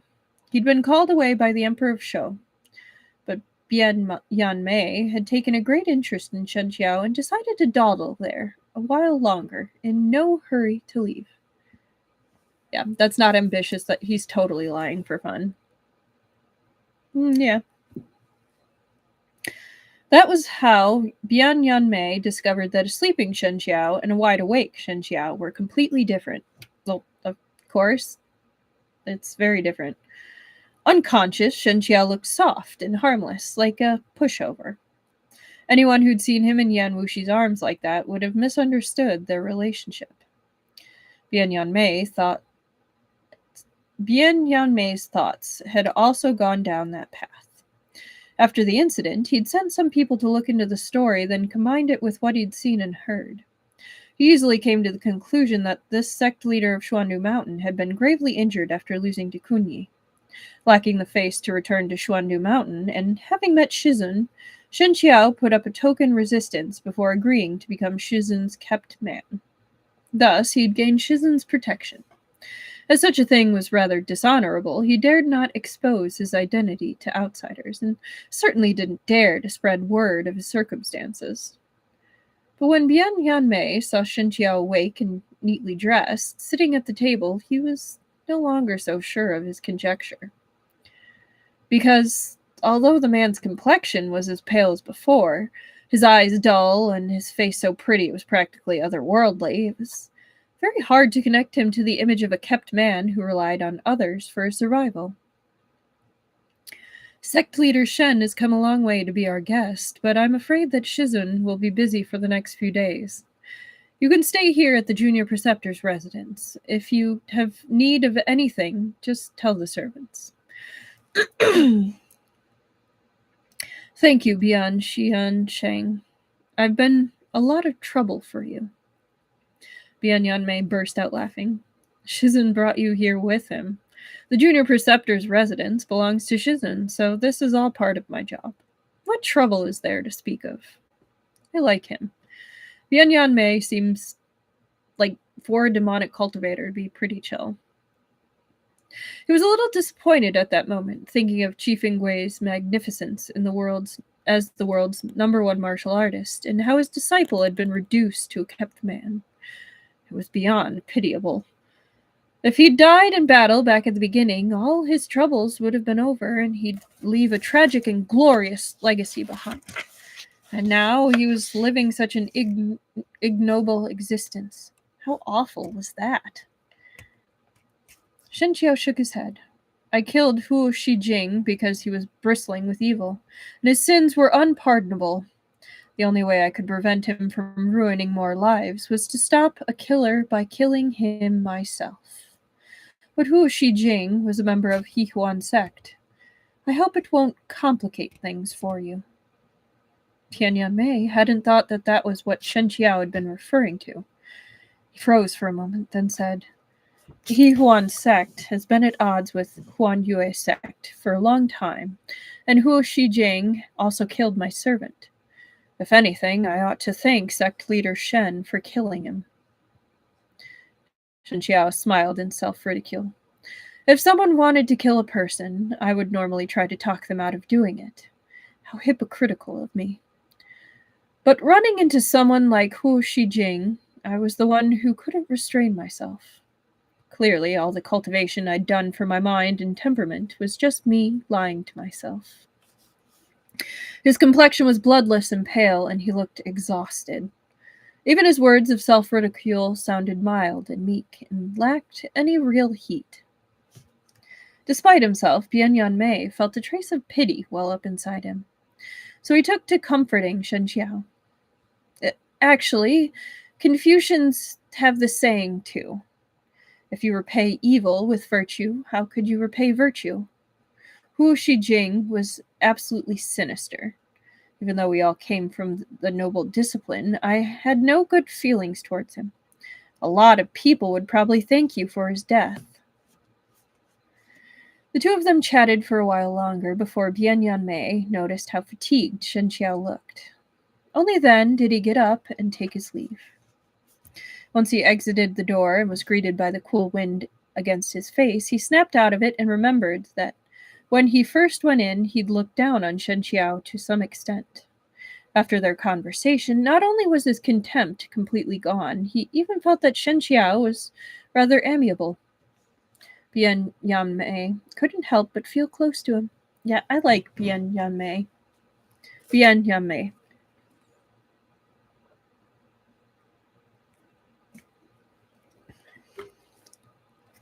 Shen Qiao had clearly sensed his thoughts, so he deliberately brought up Huo Xijing's death. First, to remind Bian Yanmei of the favor he'd done him, and second, to let Bian Yanmei know that although he was staying with his shizun, he wasn't anyone's property. When he realized this, the last tiny drop of contempt within Bian Yanmei vanished completely, fading away like smoke. When Yan Wuxi returned, Shen Qiao was playing Wiki in his room. Having no opponent, he played against himself, holding the white pieces in one hand and black in the other. His eyes were closed, and his fingers felt along the pieces on the board, memorizing the layout. He made his moves very slowly, spending a long time thinking each one over. But each time he placed a piece, it would sit precisely on an intersection of the grid, without the slightest deviation. Considering who his master is, he really is a decent guy. Yeah. Seems pretty chill. Shen Qiao's martial arts were slowly recovering, but his vision was more erratic. Sometimes it was good, and other times was bad. During the good periods, he could see some blurry shapes, but when it was bad, he was perfectly blind. He'd come to peace with this reality, but still needed to prepare and plan for the worst, so he trained himself to use his hearing and other senses to perceive the world around him. Yan Wuxi stood at the entrance. He watched him for a long time before entering. Shen Qiao didn't notice at first. His entire energies focused on the game of Wiki. It was only when Yan Wuxi put some of things he'd been holding down on the low table that he opened his eyes a bit. Yet there's another error. It was only when Yan Wuxi put some of things and holding down on the low table that he opened his eyes. Some of the things. It's the those that they're kind of messing up on. That's weird that we had two errors. He and Yan Wuxi seem more like martial siblings. He definitely doesn't take after his teacher. Yeah, I could see that. Yan Wuxi stood at the entrance. He scrutinized the blurred silhouette that came into his line of sight. Sect leader Yan. When he was sure of the visitor's identity, Shen Qiao smiled unbidden. And Wuxi said, I heard that when you were outside today, you encountered Princess Qingdu. You even received her favor. Shen Qiao burst out laughing. I did bump into her, but it didn't go so far as a favor. The princess is the pride of heaven. I'm only a commoner. Sect leader Yan must be joking. Yan Wuxi hadn't restricted Shen Qiao's freedom of movement after they arrived in Chang'an, so Shen Qiao could wander around the city as he pleased whenever he wished to do so. That was as far as it went, though. The gate guards had already received Bian Yanmei's instructions regarding what to do if Shen Qiao tried to leave the city. They'd stop him immediately and report the matter to the residents. Yan Wuxi chuckled. You may be wrong. I heard that when you went with Yu Shengyan to Yicheng, you met Han Feng's daughter. Didn't you receive her regard too? It's a pity that Princess Qingdu is the serious type. If she knew you lived at my residence, she'd definitely think you were someone improper, and you'd miss out on a wonderful marriage opportunity. And if you married a princess, you could return to Xuandu Mountain with no trouble at all, couldn't you? You'd have the power of the court behind you. The sect leader yawned, a bit too bored, Shen Qiao said helplessly. I only exchanged a few words with Princess Qingdu. How did you twist it into this? Yan Wuxi stroked Shen Qiao's face, his tone frivolous. Are you taking Princess Qingdu for the daughter of some humble family? Do you think that she'd chat up just anyone? You may have lost your martial arts and your status, but you still have this face. Your face alone is enough to attract many admirers. Was Mu-Tipo not one? I think that the next time you go out, you should take a lesson from those noble ladies and wear a veil. That way you won't run into all these romantic troubles. Otherwise, if word gets out and people say that my kept man is flirting around about town, how could I bear the embarrassment? According to Shen Qiao's understanding of Yan Wuxi, this sort of enthusiastic teasing meant one of two things. Either his mood was fantastic, or his mood was terrible. He just didn't know which one it was today. Sure enough, he heard Yan Wuxi say the next moment, I have some good news to tell you, along with some bad news. Which one would you like to hear first? Is it good news for me, asked Shen Qiao, or good news for sect leader Yan? Of course it's for you, said Yan Wuxi. How could you make such malicious assumptions about me? I'm broken-hearted. As he spoke, he pressed in closer, his voice dripping low and tinged with a hint of flirtatiousness. No matter how many times this exact situation played out there these days, Shen Qiao could never get used to it. He angled his head slightly away, avoiding the warm breath that wafted onto his face. He might have been able to turn his head away, but his ear was still vulnerable. The shell and lobe of his ear flushed with a soft layer of pink like a scarlet mark on white jade. Anyone would long to touch it. And Yan Wuxi did exactly that. Shen Qiao had nowhere to hide. He had to raise a hand to block him. With one sitting and the other leaning over, the two of them exchanged dozens of moves in an instant. Unsurprisingly, this ended with Shen Qiao being pulled into Yan Wuxi's arms. Yan Wuxi clicked his tongue. You're too skinny. Holding you doesn't feel good at all. He released Shen Qiao and shoved him away. Shen Qiao didn't bother with a response. Though your hands feel quite nice. Oh boy, is he going to be a hand guy? I can't remember if he's a hand or wrist guy. Shen Qiao's fingers were long and slender. Because of his illness, they'd become pale and cold and felt quite nice to the touch. Yan Wuxi played with Shen Qiao's hand the way he'd play with a piece of white jade, and in doing so, he thawed the chill from it, enclosing it in warmth. Then, it was more like handling a piece of warm jade. Yan Wuxi always did as he pleased and never considered anyone else's feelings. He only cared how it made him feel. Whether Shen Qiao enjoyed it didn't matter. In fact, if Shen Qiao didn't enjoy it, Yan Wuxi would find it quite amusing. Then he'd probably take it even further. Sure enough, he looked up to see Shen Qiao's expression and laughed. Ah, Qiao, are you upset again? I was even going to give you news about Xuandu Mountain.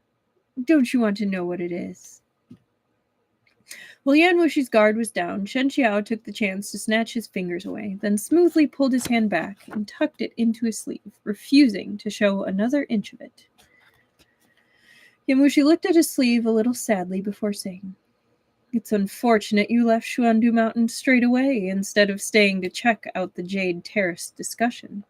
I heard that Li Qingyu, the disciple of Chunyang Monastery's Yi Pichan, came down their mountain for the first time and immediately defeated that monk, Shu Ting's disciple, Lian Shang. He defeated He Xiyang from Linchuan Academy as well, and he won against 2 of Xuandu Mountain's elders. In the end, your Yu Shidi was forced to join the fray. He bested Li Qingyu, but only by half a move. The name Li Qingyu of Chun Qing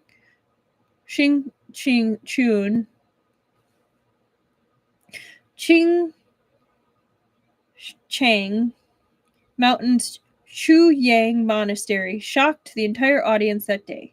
He shook the world itself. That was rough. Shen Qiao's face showed surprise at the news. Li Qingyu, I've heard that he's Yi Pichan's beloved final disciple, but he's rarely made an appearance in public. That's right, said Yan Wuxi, and Xuandu Mountain's Jade Terrace discussion was the first battle to propel him to fame. Lian Shang and He Si Yang were both Jianghu experts of the younger generation. They weren't comparable to the world's top 10, but not many people in the rest of the Jianghu could match them. Li Qingyu did lose to Ui in the end, but given Ui's status and seniority, it was an honor, not a disgrace, to lose by half a move. One had to take into consideration that Ui was Qi Fenghui's disciple, and Qi Fenghui had been the top martial artist in the world. If Li Qingyu could lose with only half a move's difference, didn't that mean they are already on almost equal footing, and that Li Qingyu could surpass Ui?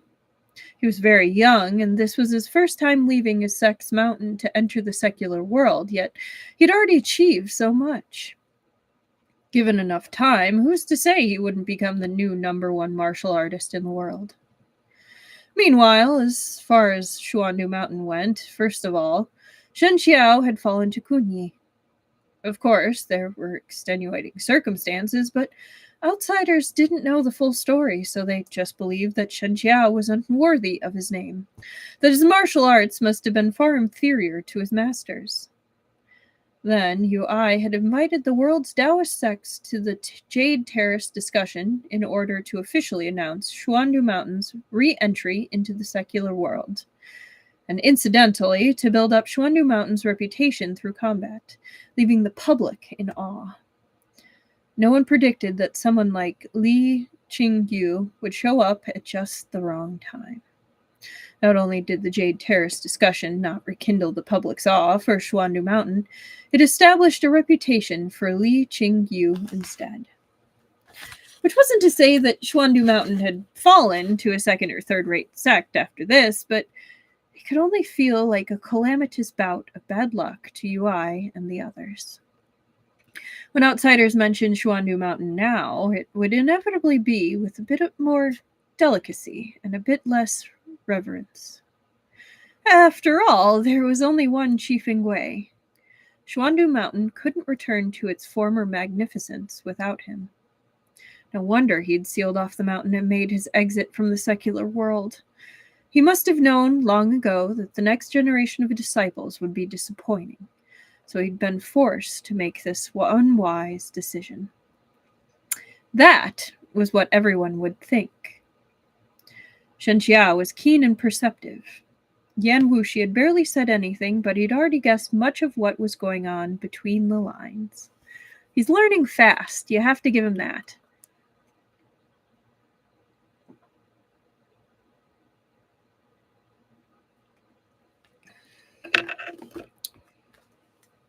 Oh, yeah. Timestamp. Almost forgot. That would have been fun coming back and looking for it. All right. I'm going to save 149. And I'm going to blow my nose real quick. What are we thinking so far? It's kind of been mostly build up.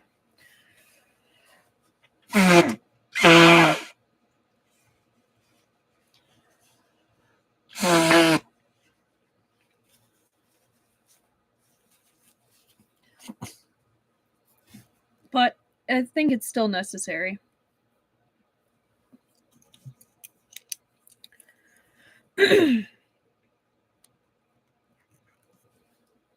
All right.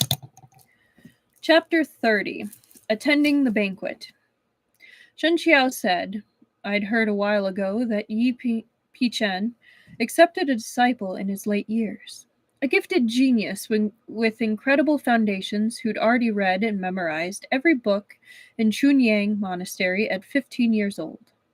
But back then, Yi Chen didn't show him to the public and commanded him to travel the western region's Kunlun Mountains alone. In hindsight, Yi Chen was indeed prescient. He took 10 years to sharpen one sword. Its radiance was bound to be unparalleled the moment it was unsheathed. I'm glad you're enjoying it. You've always loved being the good guy, Yan Wuxi said curiously. But after this, Xuandu Mountain's title as the #1 Taoist sect might have to change hands. Your Shidi suffered a huge loss and your sect was humiliated. But instead of being upset or heartbroken over it, you're heaping praise, unleashing you. I'm glad you're enjoying it and that it's the content you signed up for, Plude. Ui is conceited and too extreme, said Shen Qiao. He needed to learn a lesson. It's good for him. How can anything remain #1 forever? Life has its ups and downs, and sects are no exception. Yan Wuxi laughed. Truly a positive thinker. Didn't sect leader Yan say that this was good news and bad news? What was the good news? I just told you the good news, said Yan Wuxi. Li Qingyu stole the limelight from Xuandu Mountain. That Yu Shidi of yours was humiliated. Isn't that good news for you? Shen Qiao felt like he was nearing the end of his rope. Then, the bad news? The bad news is, the thing you were worried about finally happened. Ui might truly be in bed with the Gokturks. I mean, we kind of already knew that. Shen Qiao frowned. How so? It's fun how expansive the setting is, and the build-up to the plot is also fun. They do a really good job of building the world. This author does that. I agree. Yan Wuxi deliberately paused for a good while until Shen Qiao couldn't help but lean forward, revealing an eager expression. Only then did Yan Wuxi reply slowly. Right after the Jade Terrace discussion, an envoy from Ishbara Kagan ascended Xuandu Mountain and asked them to send a preacher to the eastern Gokturk Khaganate. Yeah, spacious and complex are great ways to put it. Shen Qiao's brow wrinkled further. You know who Ishbara Kagan is? Shen Qiao nodded. He hadn't been wasting all his free time. Besides comprehending the Shuyang strategy, he'd also been keeping an eye on major world events. The Gokturk Khaganate held great power in those days, so much so that even northern Qi and Shou had to feign politeness and deference when dealing with them. But the Gokturks' political and social system differed greatly from the Han one. Although Taspar Kagan was the Khaganate's supreme ruler, he'd also appointed his nephew and his younger brother to supervise the eastern and western Khaganate, respectively. And this Ishbara Kagan of the east was precisely Taspar Kagan's nephew, also known as Shitu. Rumors said that he was a man of lofty ambitions, no less than his uncle Taspar Kagan, and that he was destined for greatness. Xuandu Mountain was thousands of kilometers away from the Khaganate, and they hadn't been involved in secular affairs for years. The fact that they'd established a connection to the Gokturks so soon after their return inevitably drew much speculation. Shen Qiao immediately thought of Ui plotting with Kunyi to throw him off the cliff. But how would a close relationship with the Gokturks benefit Xuandu Mountain? Shen Qiao said, This is like asking a tiger for its skin. Yan Wuxi chuckled. Not necessarily. The Gok Turks are so powerful, anyone who doesn't want a war is forced to make concessions to them. Didn't the Emperor of Shou marry a Gok Turk empress, after all? Shen Qiao shook his head. The Lord of Shou seized power back from Yuan Hu, and he resigned for many years since then. He must have seen all kinds of difficult situations. I heard that he intentionally distanced himself from Lady Ashina to avoid being controlled by the Gok Turks, so he's clearly a wise man. Ui is clever, but Xuandu Mountain was secluded for too long. And he's overconfident if he thinks he can work with the Gok Turks. I fear he'll suffer greatly for it in the end. That's foreshadowing if I ever did see it. Yan Wuxi picked up the invitation he'd laid down on the table just before and shoved it into Shen Qiao's hands. As far as Xuandu Mountain is concerned, you're just an outcast disciple now. Why waste your energy on them? Here's an invitation to a birthday party. I don't have the time to go, but I'm sure you'll be interested. As the candlelight was dim, Shen Qiao didn't open his eyes to examine it and instead skimmed his hand over the invitation for some time. His fingers were slender and smooth, and using only the faintly raised ink marks on the surface, he read the words, Su Wei. He tilted his head, dubious. I don't know this person. Su Wei, also known as Su Wu Wei, said Yan Wuxi. He's the Duke of Meiyang County and is married to Yuan Hu's daughter. That should have put him in hot water politically, but he's a talented man. The Emperor of Shou appreciates talent and wanted to elevate him, but Su Wu Wei claimed he was ill and resigned. Now he studies at home. The day after tomorrow is his mother's 50th birthday. Even the Emperor sent her gifts of congratulations. However, Yan Wuxi moved on, Su Wu Wei has a brother named Su Qiao, and that one's a martial artist. Can you guess who his master is? Seeing how Shen Qiao was listening with rapt attention, he moved to grab his hand and toy with it again. But Shen Qiao's guard had been up for some time. He simply put his hands behind his back. After a while, he seemed to realize that this reaction was somewhat childish, so he moved his hands back in front of himself and tucked them into his sleeves instead. Yan Wuxi clicked his tongue. I'm feeding and housing you, and I'm even bringing you all this news, but you're so stingy. You won't even let me touch your hand. Shen Qiao remained unmoved. There are countless beauties within the residence who come to serve you themselves, if sect leader Yan wishes. Ah, Qiao, you're so boring. So Yan Wuxi said, but he still went on to tell Shen Qiao. Su Qiao is from Chuyang Monastery, and he's the Shixian of the one who lost to Ui by just half a move, Li Qingyu. Shen Qiao considered this for a while. Li Qingyu is well known, and I've heard about him before, but I don't think I've heard much of this Su Qiao. He comes from an aristocratic family, said Yan Wuxi. And above him is Su Wei, who acts like both a father and a brother to him. It makes sense that his exploits aren't as high profile as Li Qingyu's. However, since they are martial siblings, and the day after tomorrow is Su Wei and Su Qiao's mother's birthday party, Li Qingyu very well might be in attendance. Don't you want to meet this rising star who single-handedly took on Xuandu Mountain, and who nearly defeated your Shidi? Shen Qiao brushed his fingers over the words on the invitation and nodded slightly. I understand. Thank you, sect leader Yan. Smiling, Yan Wuxi said, I have no dealings with the Su family, but because of my status, they had to send me an invitation, though they'd never expect me to actually attend. If you go with my invitation, bring a congratulatory gift on my behalf. That should be sufficient courtesy. It was rather strange that someone like him would care about courtesy, but Shen Qiao didn't think too much of it. All right. Su Wei came from the Su family in the capital, a great and famous clan.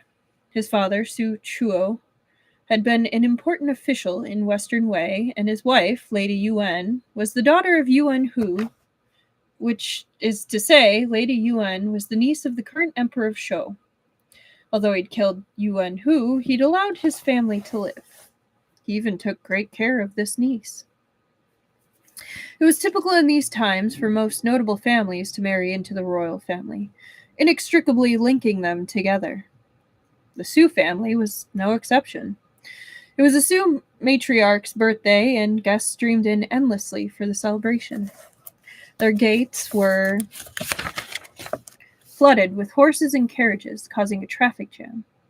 The Su family was forced to specially assign someone to stand by the gates and direct traffic so as to not hold up any passerbys. Shen Qiao too had arrived by carriage. Su Wei, who was still receiving guests inside, became alarmed as soon as the junior preceptor's carriage arrived. Yan Wuxi held no actual position within the court, but the Emperor of Shou placed great trust in Huan Yue sect. It was purportedly Huan Yue sect's support that had enabled him to kill Yuan Hu and seize back power. Su Wei was the archetypical scholarly official. He wasn't interested in politics, but he also didn't want to make enemies. He had sent an invitation to Yan Wuxi only out of courtesy and hadn't expected someone from the junior preceptor's residence to actually attend. When he heard someone had, he hurried to greet the guest personally. When the man inside the carriage alighted, Su Wei froze for a moment. I called it! I knew Yan Wuxi's court colleagues were scared of him. Yeah, they were like, oh shit, he actually showed up? Oh, he undoubtedly annoys the crap out of them. You're so right, Truffle. Regardless of how little contact he'd had with Yan Wuxi, he could still tell that the man before him was definitely not Yan Wuxi. May I ask if your distinguished self is... This one is Shen Qiao. Sect leader Yan was summoned by His Majesty and cannot make it tonight, so this Shen came on his behalf to offer congratulations. He asked for Duke Su's forgiveness. His explanation, taken together with how he'd arrived in the junior preceptor's carriage, put Su Wei at ease. The host smiled. I see. Please come inside, Xiansheng. Though he'd welcomed the man inside, he was still a bit puzzled. Yan Wuxi was from the Jianghu. This Shen Wei knew, and he also heard from his brother Su Qiao that Huan Yue sect was considered by many to be a demonic sect. But the man in front of him looked like neither a martial artist nor a court official. He looked ill, but his poise was remarkable, almost otherworldly. Could he be a scholar friend of Yan Wuxi's? He wasn't the only one puzzled. Many guests had seen the host personally go out to greet and welcome in a blind man, and they were curious too. I wonder if he got a new bamboo pole. It should have by this point. Yan Wuxi's name carried thunderous impact within northern Shou, but few people had actually met him in person. Many people, seeing Shen Qiao follow Su Wei inside, assumed that he was the leader of Huan Yue sect. But then they saw the famously revered Princess Qingdu walk up to greet him, and they became even more curious. Because of Su Qiao, the guests weren't all ministers from powerful families. There were also martial artists from the Jianghu. Chuyang Monastery's leader, Yi Pichen, hadn't come himself, but he'd sent his disciple Li Qingyu. He'd caused quite a stir a few days ago at Xuandu Mountain's Jade Terrace Taoist Conference, and everyone had heard of him. Since Chunyang Monastery had the potential to replace Xuandu Mountain, everyone wanted a piece of them, so quite a few people had gathered around him. As martial brothers, Su Qiao and Li Qingyu got along rather well. Su Qiao introduced Li Qingyu to the Su family's circle, which had connections that went back generations. When Li Qingyu exchanged pleasantries with other martial artists, he pulled Su Qiao over too, helping to raise his Shixian's profile. That was nice of him. Shen Qiao politely declined Princess Qingdu's invitation to sit beside her and sat instead in the seat the host had arranged for him. As he was representing Yan Wuxi, his seat was of course decently situated. The guest sitting beside him noticed that his vision was lacking, so when the maid brought the dishes over, he specifically asked her to move Shen Qiao's portions to his right-hand side, making it easier for him to reach them with his chopsticks. A lot of people are being pretty kind in this right now, so that's yay. Shen Qiao expressed his gratitude for the man's kindness. Thank you, sir. This humble one is Shen Qiao. May he know this gentleman's esteemed name? The other party laughed. It was nothing, just a few extra words. Shen Langjun need not be so polite. This one is of the Puliuru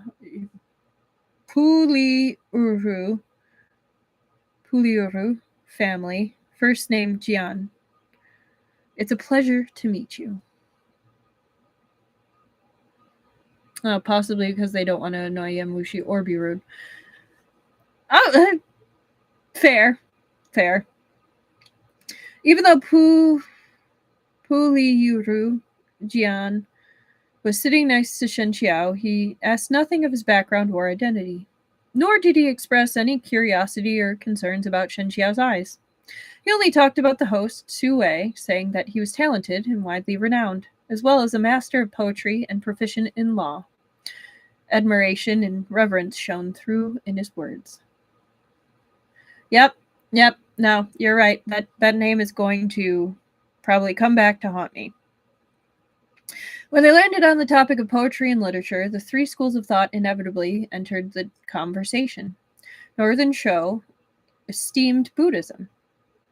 Previously, when Yuan Hu had been in power, he'd even appointed the monk Shu Ting as state preceptor. Now, with Yuan Yang on the throne, the tendency towards Buddhism remained, despite his best efforts to remove all traces of Yuan Hu's influence. It wasn't something that could be wiped away so quickly.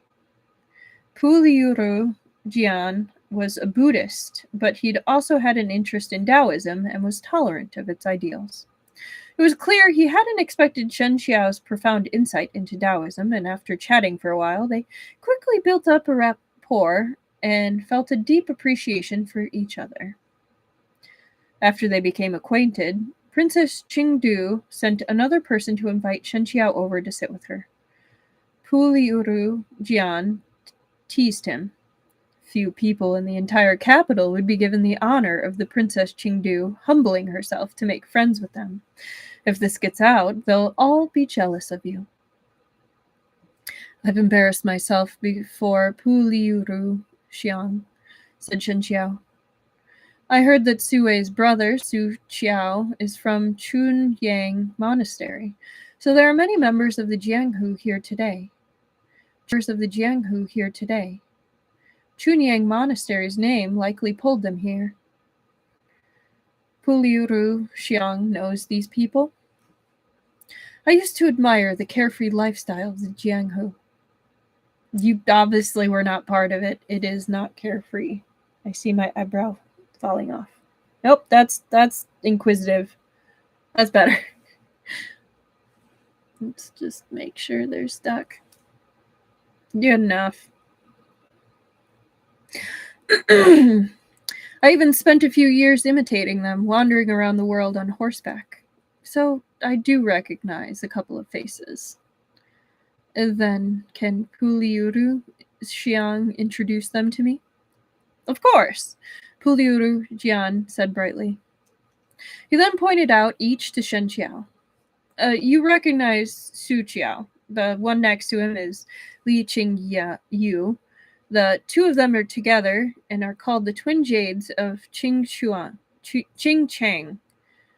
Li Qingyu is the most famous one by a bit, though. You must have heard of his impressive exploits a few days ago at Xuandu Mountain. The one speaking to him is Shang Sun Chang, who comes from Shangnan sect. Shanglong sect isn't too well known, but Sheng Sun Chang is also from a wealthy family. His marksmanship is superb. There are few who can rival him. And besides Sheng Sun Erlang, the one dressed in yellow, he's Duo Yan Shan. Surprised noise escapes Shen Qiao. The leader of Li Hui Guild? Precisely. That night at Chun Yun Temple, many factions had tried all sorts of tricks to get their hands on the Shu Yang strategy's volume of diluted thought. In the end, Yan Wuxi took the item the Liu He Guild had been painstakingly escorting and smashed it into dust. Technically disintegrated it? Like, he didn't smash it. It just went poof. Yuan Fuyi and company had heard what Shen Qiao recited, but after they left, how could they guarantee what they'd written was free of mistakes? And Wuxi had held them in the palm of his hand, his to be toyed with. Duo Yan Shan must have hated him down to the bone. However, when he saw Shen Qiao walk in instead of Yan Wuxi, he only sent him a glance and remained in his seat. It looked like he had no intention of coming over to exchange greetings. Puliuru Jian continued. Buddhist master Shu Ting was once appointed state preceptor by Yuan Hu. That's why he and the Su family still share deep relations, even though Yuan Hu is dead. He usually would have come to offer his congratulations, but for some reason, he isn't here yet. He didn't even send a disciple. That's rather odd. Also, that man and woman to the side, they're members of Mount Tian Bixia sect and Fan Shang province's Liu Li Palace. These two sects have a good relationship with Chu Yang Monastery, so they're likely here because of that. The rest are nothing special, just insignificant people from ordinary sects. There's no point getting to know them, so I won't waste time on them. I love how the author's way of just highlighting important characters is like, the rest are just like normal. You don't need to worry about it.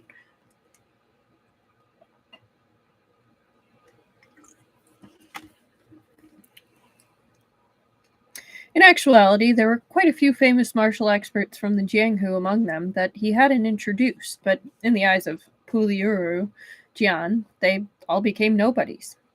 The Jianghu among them that he hadn't introduced, but in the eyes of Puliuru Jian, they all became nobodies. The stronger king was the rule of the Jianghu, and here it was demonstrated to the fullest. Perhaps those people were the big fish back in their little ponds, but Puliuru Jian met people from the upper echelons of Shou every day, so he thought nothing of the lot. Shen Qiao took note of every person he'd named. He was far away from them, too far for his poor eyesight, so he couldn't make out their faces clearly. Instead, he remembered the color of their clothing, as well as their build and manners. The two of them were talking when another pair of new arrivals came to the door. Shen Qiao thought they looked familiar. After they finished exchanging greetings with the host, they took a look around, and that's when Shen Qiao's gaze met theirs. Shu Xiang startled a little bit, but then only nodded. Shan Lanzan Zan Ziqian, however, was already walking over. Shen Langjun, to think that you're here too. Shen Qiao smiled at him. So it's Zan Xiang. What a coincidence. Truly, Zan Ziqian had a good impression of Shen Qiao and wanted to sit beside him for a proper conversation. But then Shai Xiang walked over. Oh, it's falling. Come on. Shixian, the host has already assigned us seats. Won't it be rude if you just sit around randomly? Zan Zai Qian paused reluctantly. It's a great fortune to run into Shen Langjun here. have a favor to ask you. May I ask that Shen Jun stay after the banquet? Shen Qiao had nothing in the slightest to do with Lin Chuan Academy, and Zan Zai Qian didn't know who he actually was. They'd only met by chance. Shen Qiao really couldn't think of anything that man might ask of him, but he nodded anyway. All right. Once the Shai Lan duo had left, Furifuricchin said, Lin Chuan Academy dominates southern Chen. They're self-important and arrogant. You can tell just by looking at that Shai Xiang. Shou wants to ally with Chen to invade Qi now, so Shai Xiang's company must have come along with the envoy from Chen. But they hold no sway here in Chang'an, so you don't need to show them that much courtesy. Shen Qiao smiled. Shai Xiang is a bit prideful, but Zan Zai Qian is much easier to get along with, he replied. The day they dueled, Shai Xiang had taken care to keep the circle of battle as small as possible, so as not to drag in the innocent people on the streets. It was evident that, although he was arrogant, there was no malice in his heart. With this in mind, Shen Qiao didn't mind his arrogance all that much. I mean, you hang out with Yan Wuxi. If you minded people being arrogant, like, that would not be happening right now. Let's be real. While they'd been speaking, the birthday banquet had already begun.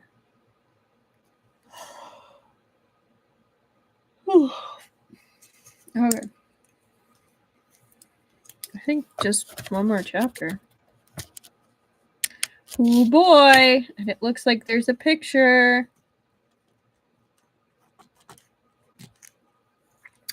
All right. We'll say 2:16:15. All right. Chapter 31, The People of the Jianghu. At this point, most of the guests had arrived, and the hall thronged with people, all of exalted status. From the royal family and renowned aristocrats, to the very sex of the Jianghu, it was truly a rare gathering. And it was only possible because the two brothers had led two completely different lives.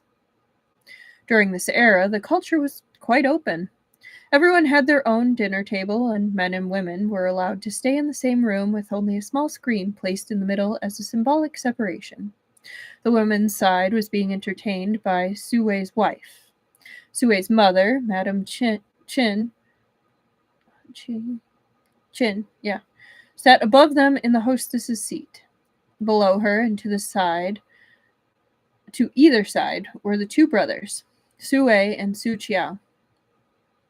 No, it's not here yet. I was looking to see how thick the chapter was. No. Sorry. Didn't mean to confuse. Serving girls streamed in carrying fine wines and exquisite delicacies, and in the space of a moment, light-hearted chatter picked up and drifted everywhere, the guests and hosts both full of good cheer. All right. Pause there. I wonder what our service worker count is, our injustices to service worker count will be. Because right now it is at 5. Okay.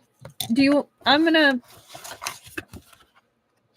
All right, it's a couple pages in, but I'm just gonna give you a quick. I'm gonna give you a sneak peek before that truffle.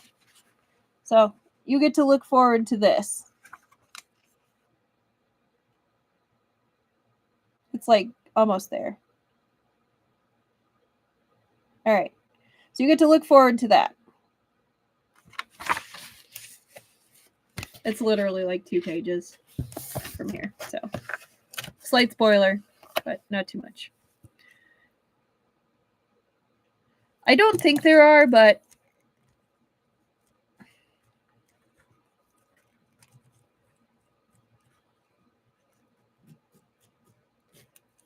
just in case. I'm ready. Okay. Musicians sat in the hall with drums and flutes, while dancer girls in splendid dresses flowed through graceful steps. Shen Qiao couldn't see the dancers clearly, but he could make out their lithe, fluid figures, their robes fluttering as they glided like immortals aligning on Earth. By the way, good night! I realized I never actually said good night. Have a great weekend, Truffle. Have a happy Halloween.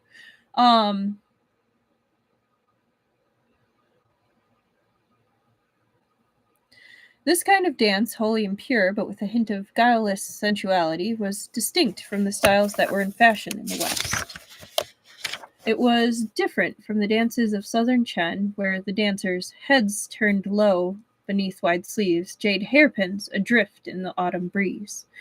Entertained by the refreshing novelty, the guests all cheered and applauded. After a few more rounds of wine, some of the crowd, those with a fondness for dances, began enthusiastically clapping to the beat.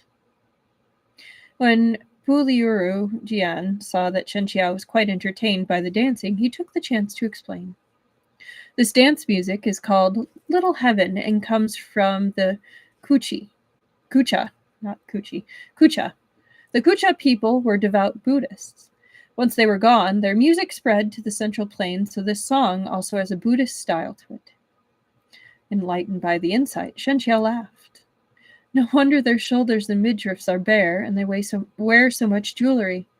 It's the Kucha style. Furifuricchin smiled back. Precisely. Just as everyone was relishing the entertainment, a servant hurried into the room. He jogged to Sue and whispered something into his ear. Sue's expression went flat, and he made a gesture. With a long, drawn-out note, the dance suddenly stopped, and the music faded. The guests felt that they'd been pulled back to their senses and out of a boundless paradise. They all stared at the hosts in confusion. Sue stood and cupped his hands. The Empress heard that it was my mother's birthday and sent someone over especially with congratulatory gifts. I ask everyone to wait for a moment. After I receive the emissary, I will return to entertain you. The Empress of Shou had the last name Ashina. She was a Gokturk, and the Emperor had taken her as his wife in order to befriend the Gokturks. Ordinarily, she and the Su family had no dealings with each other, and as the Emperor had already sent over gifts for the Su matriarch's birthday, this event should have had nothing to do with the Empress. Yet, she'd made a point to send someone there with a gift. This development left everyone bewildered. They turned to look at each other at a loss. But the emissary was from the Empress, so the host had to go welcome them. The music stopped, and everyone sat straight-backed in their seats, all looking towards the door. Sue straightened his hem, ready to head out the doors, when from behind it came a bright laugh. No need to trouble the Duke of Me.Mimo County. I'll bring myself in. Most people in the hall didn't recognize this unfamiliar voice. They just thought the speaker rather rude. Only Shen Qiao furrowed his brows, an unease growing inside him. In strolled a young man, strong and tall, with a thick beard.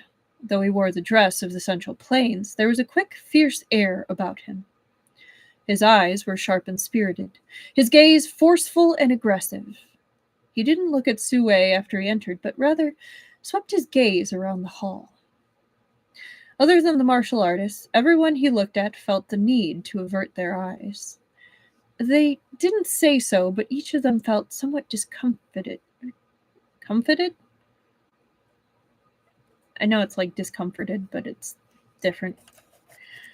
Furifuricchin made a sound of surprise, then whispered, "That man has so much vigor and spirit. He must be a Shen Qiao expert. But how come I've never seen him in Chang'an before?" The entire Su family is deeply grateful for Her Majesty's favor. May I ask for your name? Sue said to the newcomer. The man smiled. This one is Duan Wenyang. There's no need to be so courteous, Duke of Meiyang County. Your mother's compassion is well known. The Empress has heard about it for years. It's just unfortunate that they haven't had the chance to meet.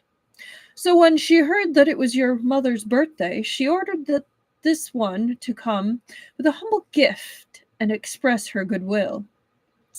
I call bullshit. Total bullshit! Sue cupped his hands. We are deeply grateful for the Empress's consideration. I hereby pay my respects. As a visitor, you are our guest. If Emissary Duan has some time to spare, why not take a seat? Since the man was representing Empress Ashina, Madame Qin and Shu Qiao also bowed towards Duan Wenyang from where they sat behind Su Wei. But Duan Wenyang laughed abruptly. I'm not in a hurry to sit down. I have another reason for my visit here today. I wish to consult Madame Qin. Su Wei's mother was born to a prestigious family and had never been to the Gokturk Khaganate. Duan Wenyang was a Gokturk, so they obviously had nothing to do with each other. What could he consult her about? Su Wei was a bit confused. Please speak, Emissary Duan. Madame Qin, said Duan Wenyang. Sorry, that was weird. Someone has asked me to send greetings on his behalf. He would like to know if your esteemed self still remembers the person who painstakingly waited for you in the Gokturk royal court 30 years ago. Su Wei and Shu Qiao were shocked. They couldn't help but look at their mother. Madame Qin's expression remained unchanged. A young man, she said kindly. I'm afraid you're mistaking me for someone else. Duan Wenyang laughed brightly.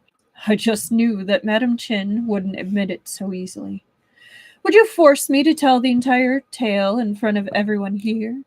So this is where the picture comes in. So he's strutting around like,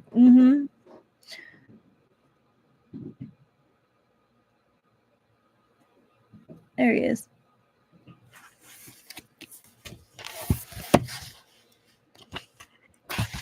By this point, Su Wei had realized that Duan Wenyang had come in bad faith. This distinguished gentleman is awfully rude, he said severely. Did the Empress send you not to deliver gifts, but to pick a fight? The Su family has not grievance nor grudge with the Empress, and we have had no connection to her. So why must she treat my mother so discourteously at her birthday banquet? I will report this matter to His Majesty. Guards, escort this guest out. At his order, the Su family servants rushed over to pull Duan Wenyang away. But he only shook his sleeve slightly, and everyone around him fell to the ground. The seated guests all rose to their feet, staring at Duan Wenyang in shock. Some of them looked displeased and prepared to reprimand him on the host's behalf. How dare you make trouble here, Shu Qiao said angrily. Do you take us for a family of pushovers? As he spoke, he prepared to attack. But Duan Wenyang took a step back and spoke up loudly. Wait, I have something to say. Once I finish, you can do as you wish. This matter is of extreme importance, and all of you here are honorable people of great virtue and prestige. I ask all of you esteemed guests to also make your own judgments. Decide whether I'm only raising ruckus for no reason, or if Madame Qin has a guilty conscience. Before anyone could make a move, he leapt to continue. I asked Madame Qin to please return my Shizun's keepsake. Shu Qiao was furious. Gokturk bastard! Making unfounded accusations. My mother comes from a prestigious family in Guanshang. How could she possibly have any connection to you Gokturks? If you don't explain yourself clearly and restore my mother's reputation, you won't be able to leave, even if you want to. He drew his sword. The blade's glare overflowed like water, killing intent lurking beneath its surface. Li Qingyu stepped out from the crowd. What you eat is your business, but what you say is ours, he said, his words slow and steady. Madame Qin is my Shixian's mother, so I respect her as if she were my own. If you continue to maliciously slander her, Chunyang Monastery will see that this matter see this matter through to the end. The implication within his words was clear. Even if Su Wei didn't make an official complaint and pursue the matter in court, Chunyang Monastery would still take it upon themselves to make enemies of Duan Wenyang and his master. It wasn't too long ago that Li Qingyu had ascended Xuandu Mountain on his own and defeated Lian Shang, He Xiyang, and the others before losing to Yui by half a move. Chunyang Monastery's prestige had silently overtaken Xuandu Mountains after that. What was more, their leader Yi Pichen was among top 10, so Li Qingyu's words carried a lot of weight. Duan Wenyang was unperturbed. He laughed just as before and said, "You can travel the entire land for a righteous cause. Without one, you cannot move a single step. I've heard that the Central Plains love their righteousness. That's why I came here to seek justice. But could it be that today you refuse to discriminate between green and red or black and white? That you mean to use your influence to intimidate people?" Madame Qin denied it categorically, and you listened to her. Why not listen to what I have to say? Madame Qin's first name is Ning, and her courtesy name is Shuang Han. Am I correct? The Su brothers were shaken, their hearts pounding at his words. Knowledge of a maiden name could be explained away, but their mother's courtesy name was known to very few. Certainly not Empress Ashina. So how did this random Gok Turk come to know of it? Unflagging, Duan Wenyang began to explain. 30 years ago, Qin Shuang Han traveled to the Gok Turk Khaganate and became my master's disciple. One night, by taking advantage of his favor and trust, she stole away my master's keepsake and took it with her back to the Central Plains. Now my master has commanded me to find this person and ask for the keepsake back. I have searched long and hard ever since I arrived in the Central Plains. In an unexpected turn of events, I had a chance encounter with her in Chang'an. Only then did I realize that Qin Shuang Han, who I couldn't find anywhere, was the Duke of Meiyang County's mother, Madame Qin. He paused to chuckle before going on. Madame Qin has hidden herself well all these years. Who would have suspected that this Madame Qin, who never leaves the house, used to be the renowned Aisuale outside the Great Wall? Aisuale? I think that's how it's said. Utter nonsense, cried Su Qiao. My mother has never been beyond the wall or to the Khaganate. If you seek your martial siblings, look for them yourself. Why besmirch our family name? You think you can push us around so easily? Duan Wenyang raised an eyebrow. Madame Qin, will you deny the things you've done? He asked loudly. If I remember correctly, the ring you wear on your right hand is a holy relic of my people. It's also the keepsake that represents the identity of my master. The ring has an engraving depicting the golden lotus specific to our people. Could this too be a coincidence? With this incriminating declaration, everyone fell into a confusion. They were compelled to turn and look at Madame Qin's hand. On her hand was indeed a ring. Its surface was inlaid with crystals, and beneath them was a faint golden pattern. Light flowed over it in a spill of colors. It truly was a beautiful sight. Seeing that today's events would be near impossible to resolve, Su Wei was silently flooded with regret. He wished he'd prevented Duan Wenyang from entering the house in the first place. No matter what you intend to do, today is Madame Qin's birthday, said Princess Qingdu severely. We all came here to sit down happily and celebrate, yet you've chosen to create a disturbance at this time specifically. You even said it was on the Empress's orders. If that's the case, then come to the palace with me. We can speak to the Empress directly. I'm deeply interested in why she would send you to ruin someone else's birthday. Duan Wenyang remained calm and unflustered. The Empress sent me to deliver a gift, and I have delivered it, so I've already fulfilled the Empress's orders. This current matter is my master's.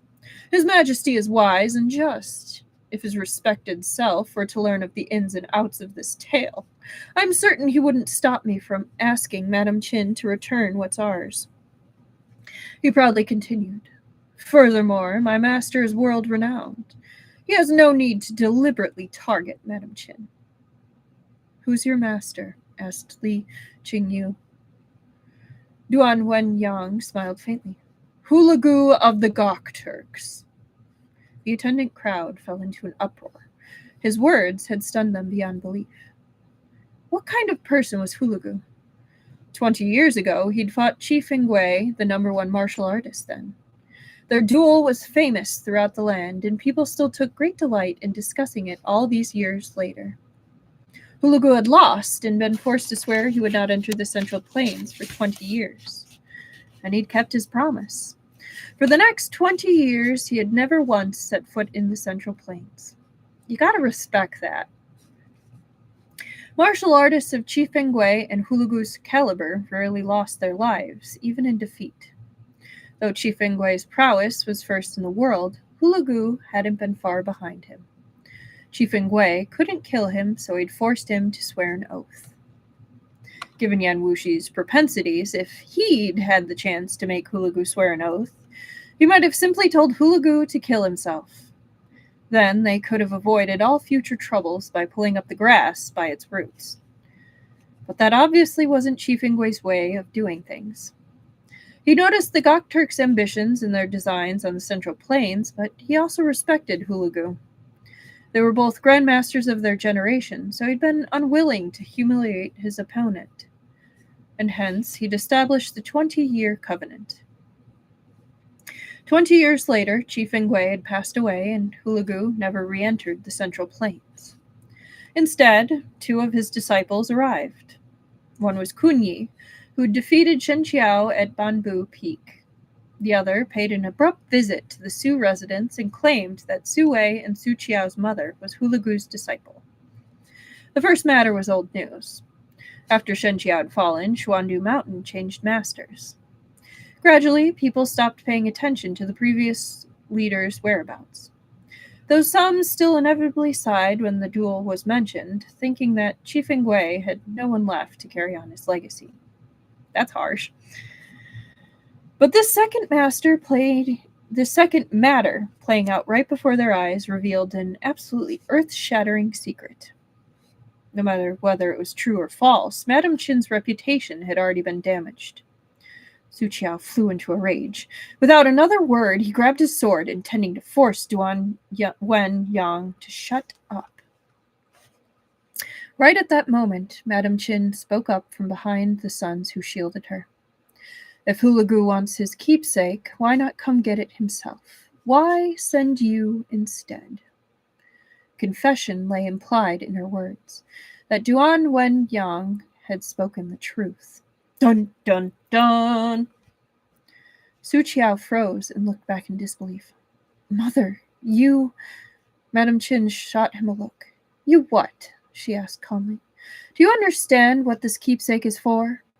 The golden lotus is the symbol of the Gok Turks, and it's also the sacred emblem of Zoroastrianism. Zoroastrianism? Zoroastrianism. What is that?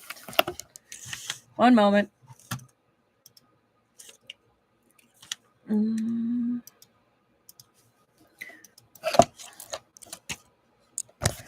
Hang on.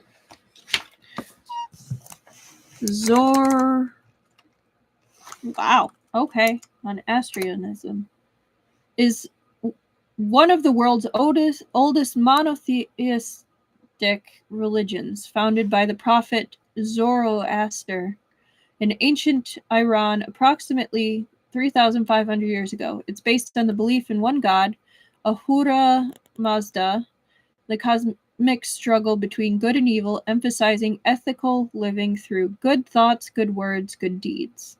Fire is a central symbol representing the divine light of Ahura Mazda, and many major temples have sacred fires that have burned continuously for centuries.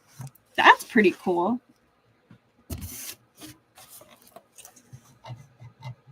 Huh. Oh, that's cool. You learned about it in college, Esper Lady.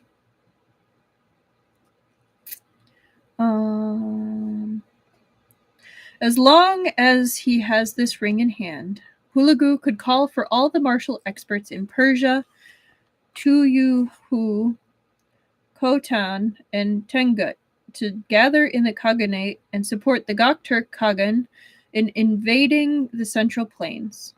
Back then, Northern Sho hadn't even been established, and Eastern and Western Wei were embroiled in endless wars, weakening each other more and more. No, it sounds super interesting. They couldn't withstand a large-scale invasion from the north. The Gokturks would ravage the Central Plains. I took away the keepsake so that Hulagu could no longer proclaim himself the true successor of Zoroastrianism and call together the experts from beyond the Great Wall. Without this, the Gokturks lost a limb. Tell me, was what I did wrong? The two brothers, Su Wei and Su Qiao, had never dreamed that their mother had such a past. Hearing about it now, they were utterly stupefied. Madame Qin turned back to Duan Wenyang and said, "This ring indeed belonged to Hulagu, and I was also the one who brought it back to the Central Plains. But that was a long time ago. Hulagu never sought it out before, so why send you more than 30 years later?" Duan Wenyang was perfectly composed. It was my master's last request before he passed away. As his disciple, I'm obligated to fulfill it for him. Madame Qin flinched a little, but she didn't seem surprised. She was silent for a long time before saying only 5 words. So that's why. That's why. Since Madame Qin has admitted to it, this should be easy to resolve. Could you please hand over the ring so I can carry out my master's last request? After saying so, he seemed to recall something. He looked all around before his gaze finally landed on Shen Qiao, as if he'd just noticed him. What a coincidence! Sect leader Shen is here as well. In that case, can I trouble your esteemed self to act as our witness? What a little shit. That's how it ends. He's like, oh, by the way, this disgraced person who we beat, oh yeah, he's over there. Like, I'm gonna bring it up. What a diva. But yeah, that's the end of book 1. It's a little abrupt, but I think this author kind of enjoys cliffhangers for what we're seeing. But yeah, we will be back to our usual schedule, Tuesday. Normal. But I hope everyone has a very fun and a safe Halloween. They enjoy whatever they decide to do, whether that's handing out candy, going trick-or-treating, or just staying at home, chilling, or if you have to work or do something else. I hope you have a great time, or as good of a time as you can. Thank you. All right. I am going to say good night. I had a great time. Maybe we'll do some of those quizzes again sometime, like for sometime special. Who knows? But yeah, have a great Halloween. I'll see you Tuesday. And for anyone who's listening later, I hope you enjoyed the quizzes and enjoyed the reading and have a wonderful day. Goodbye.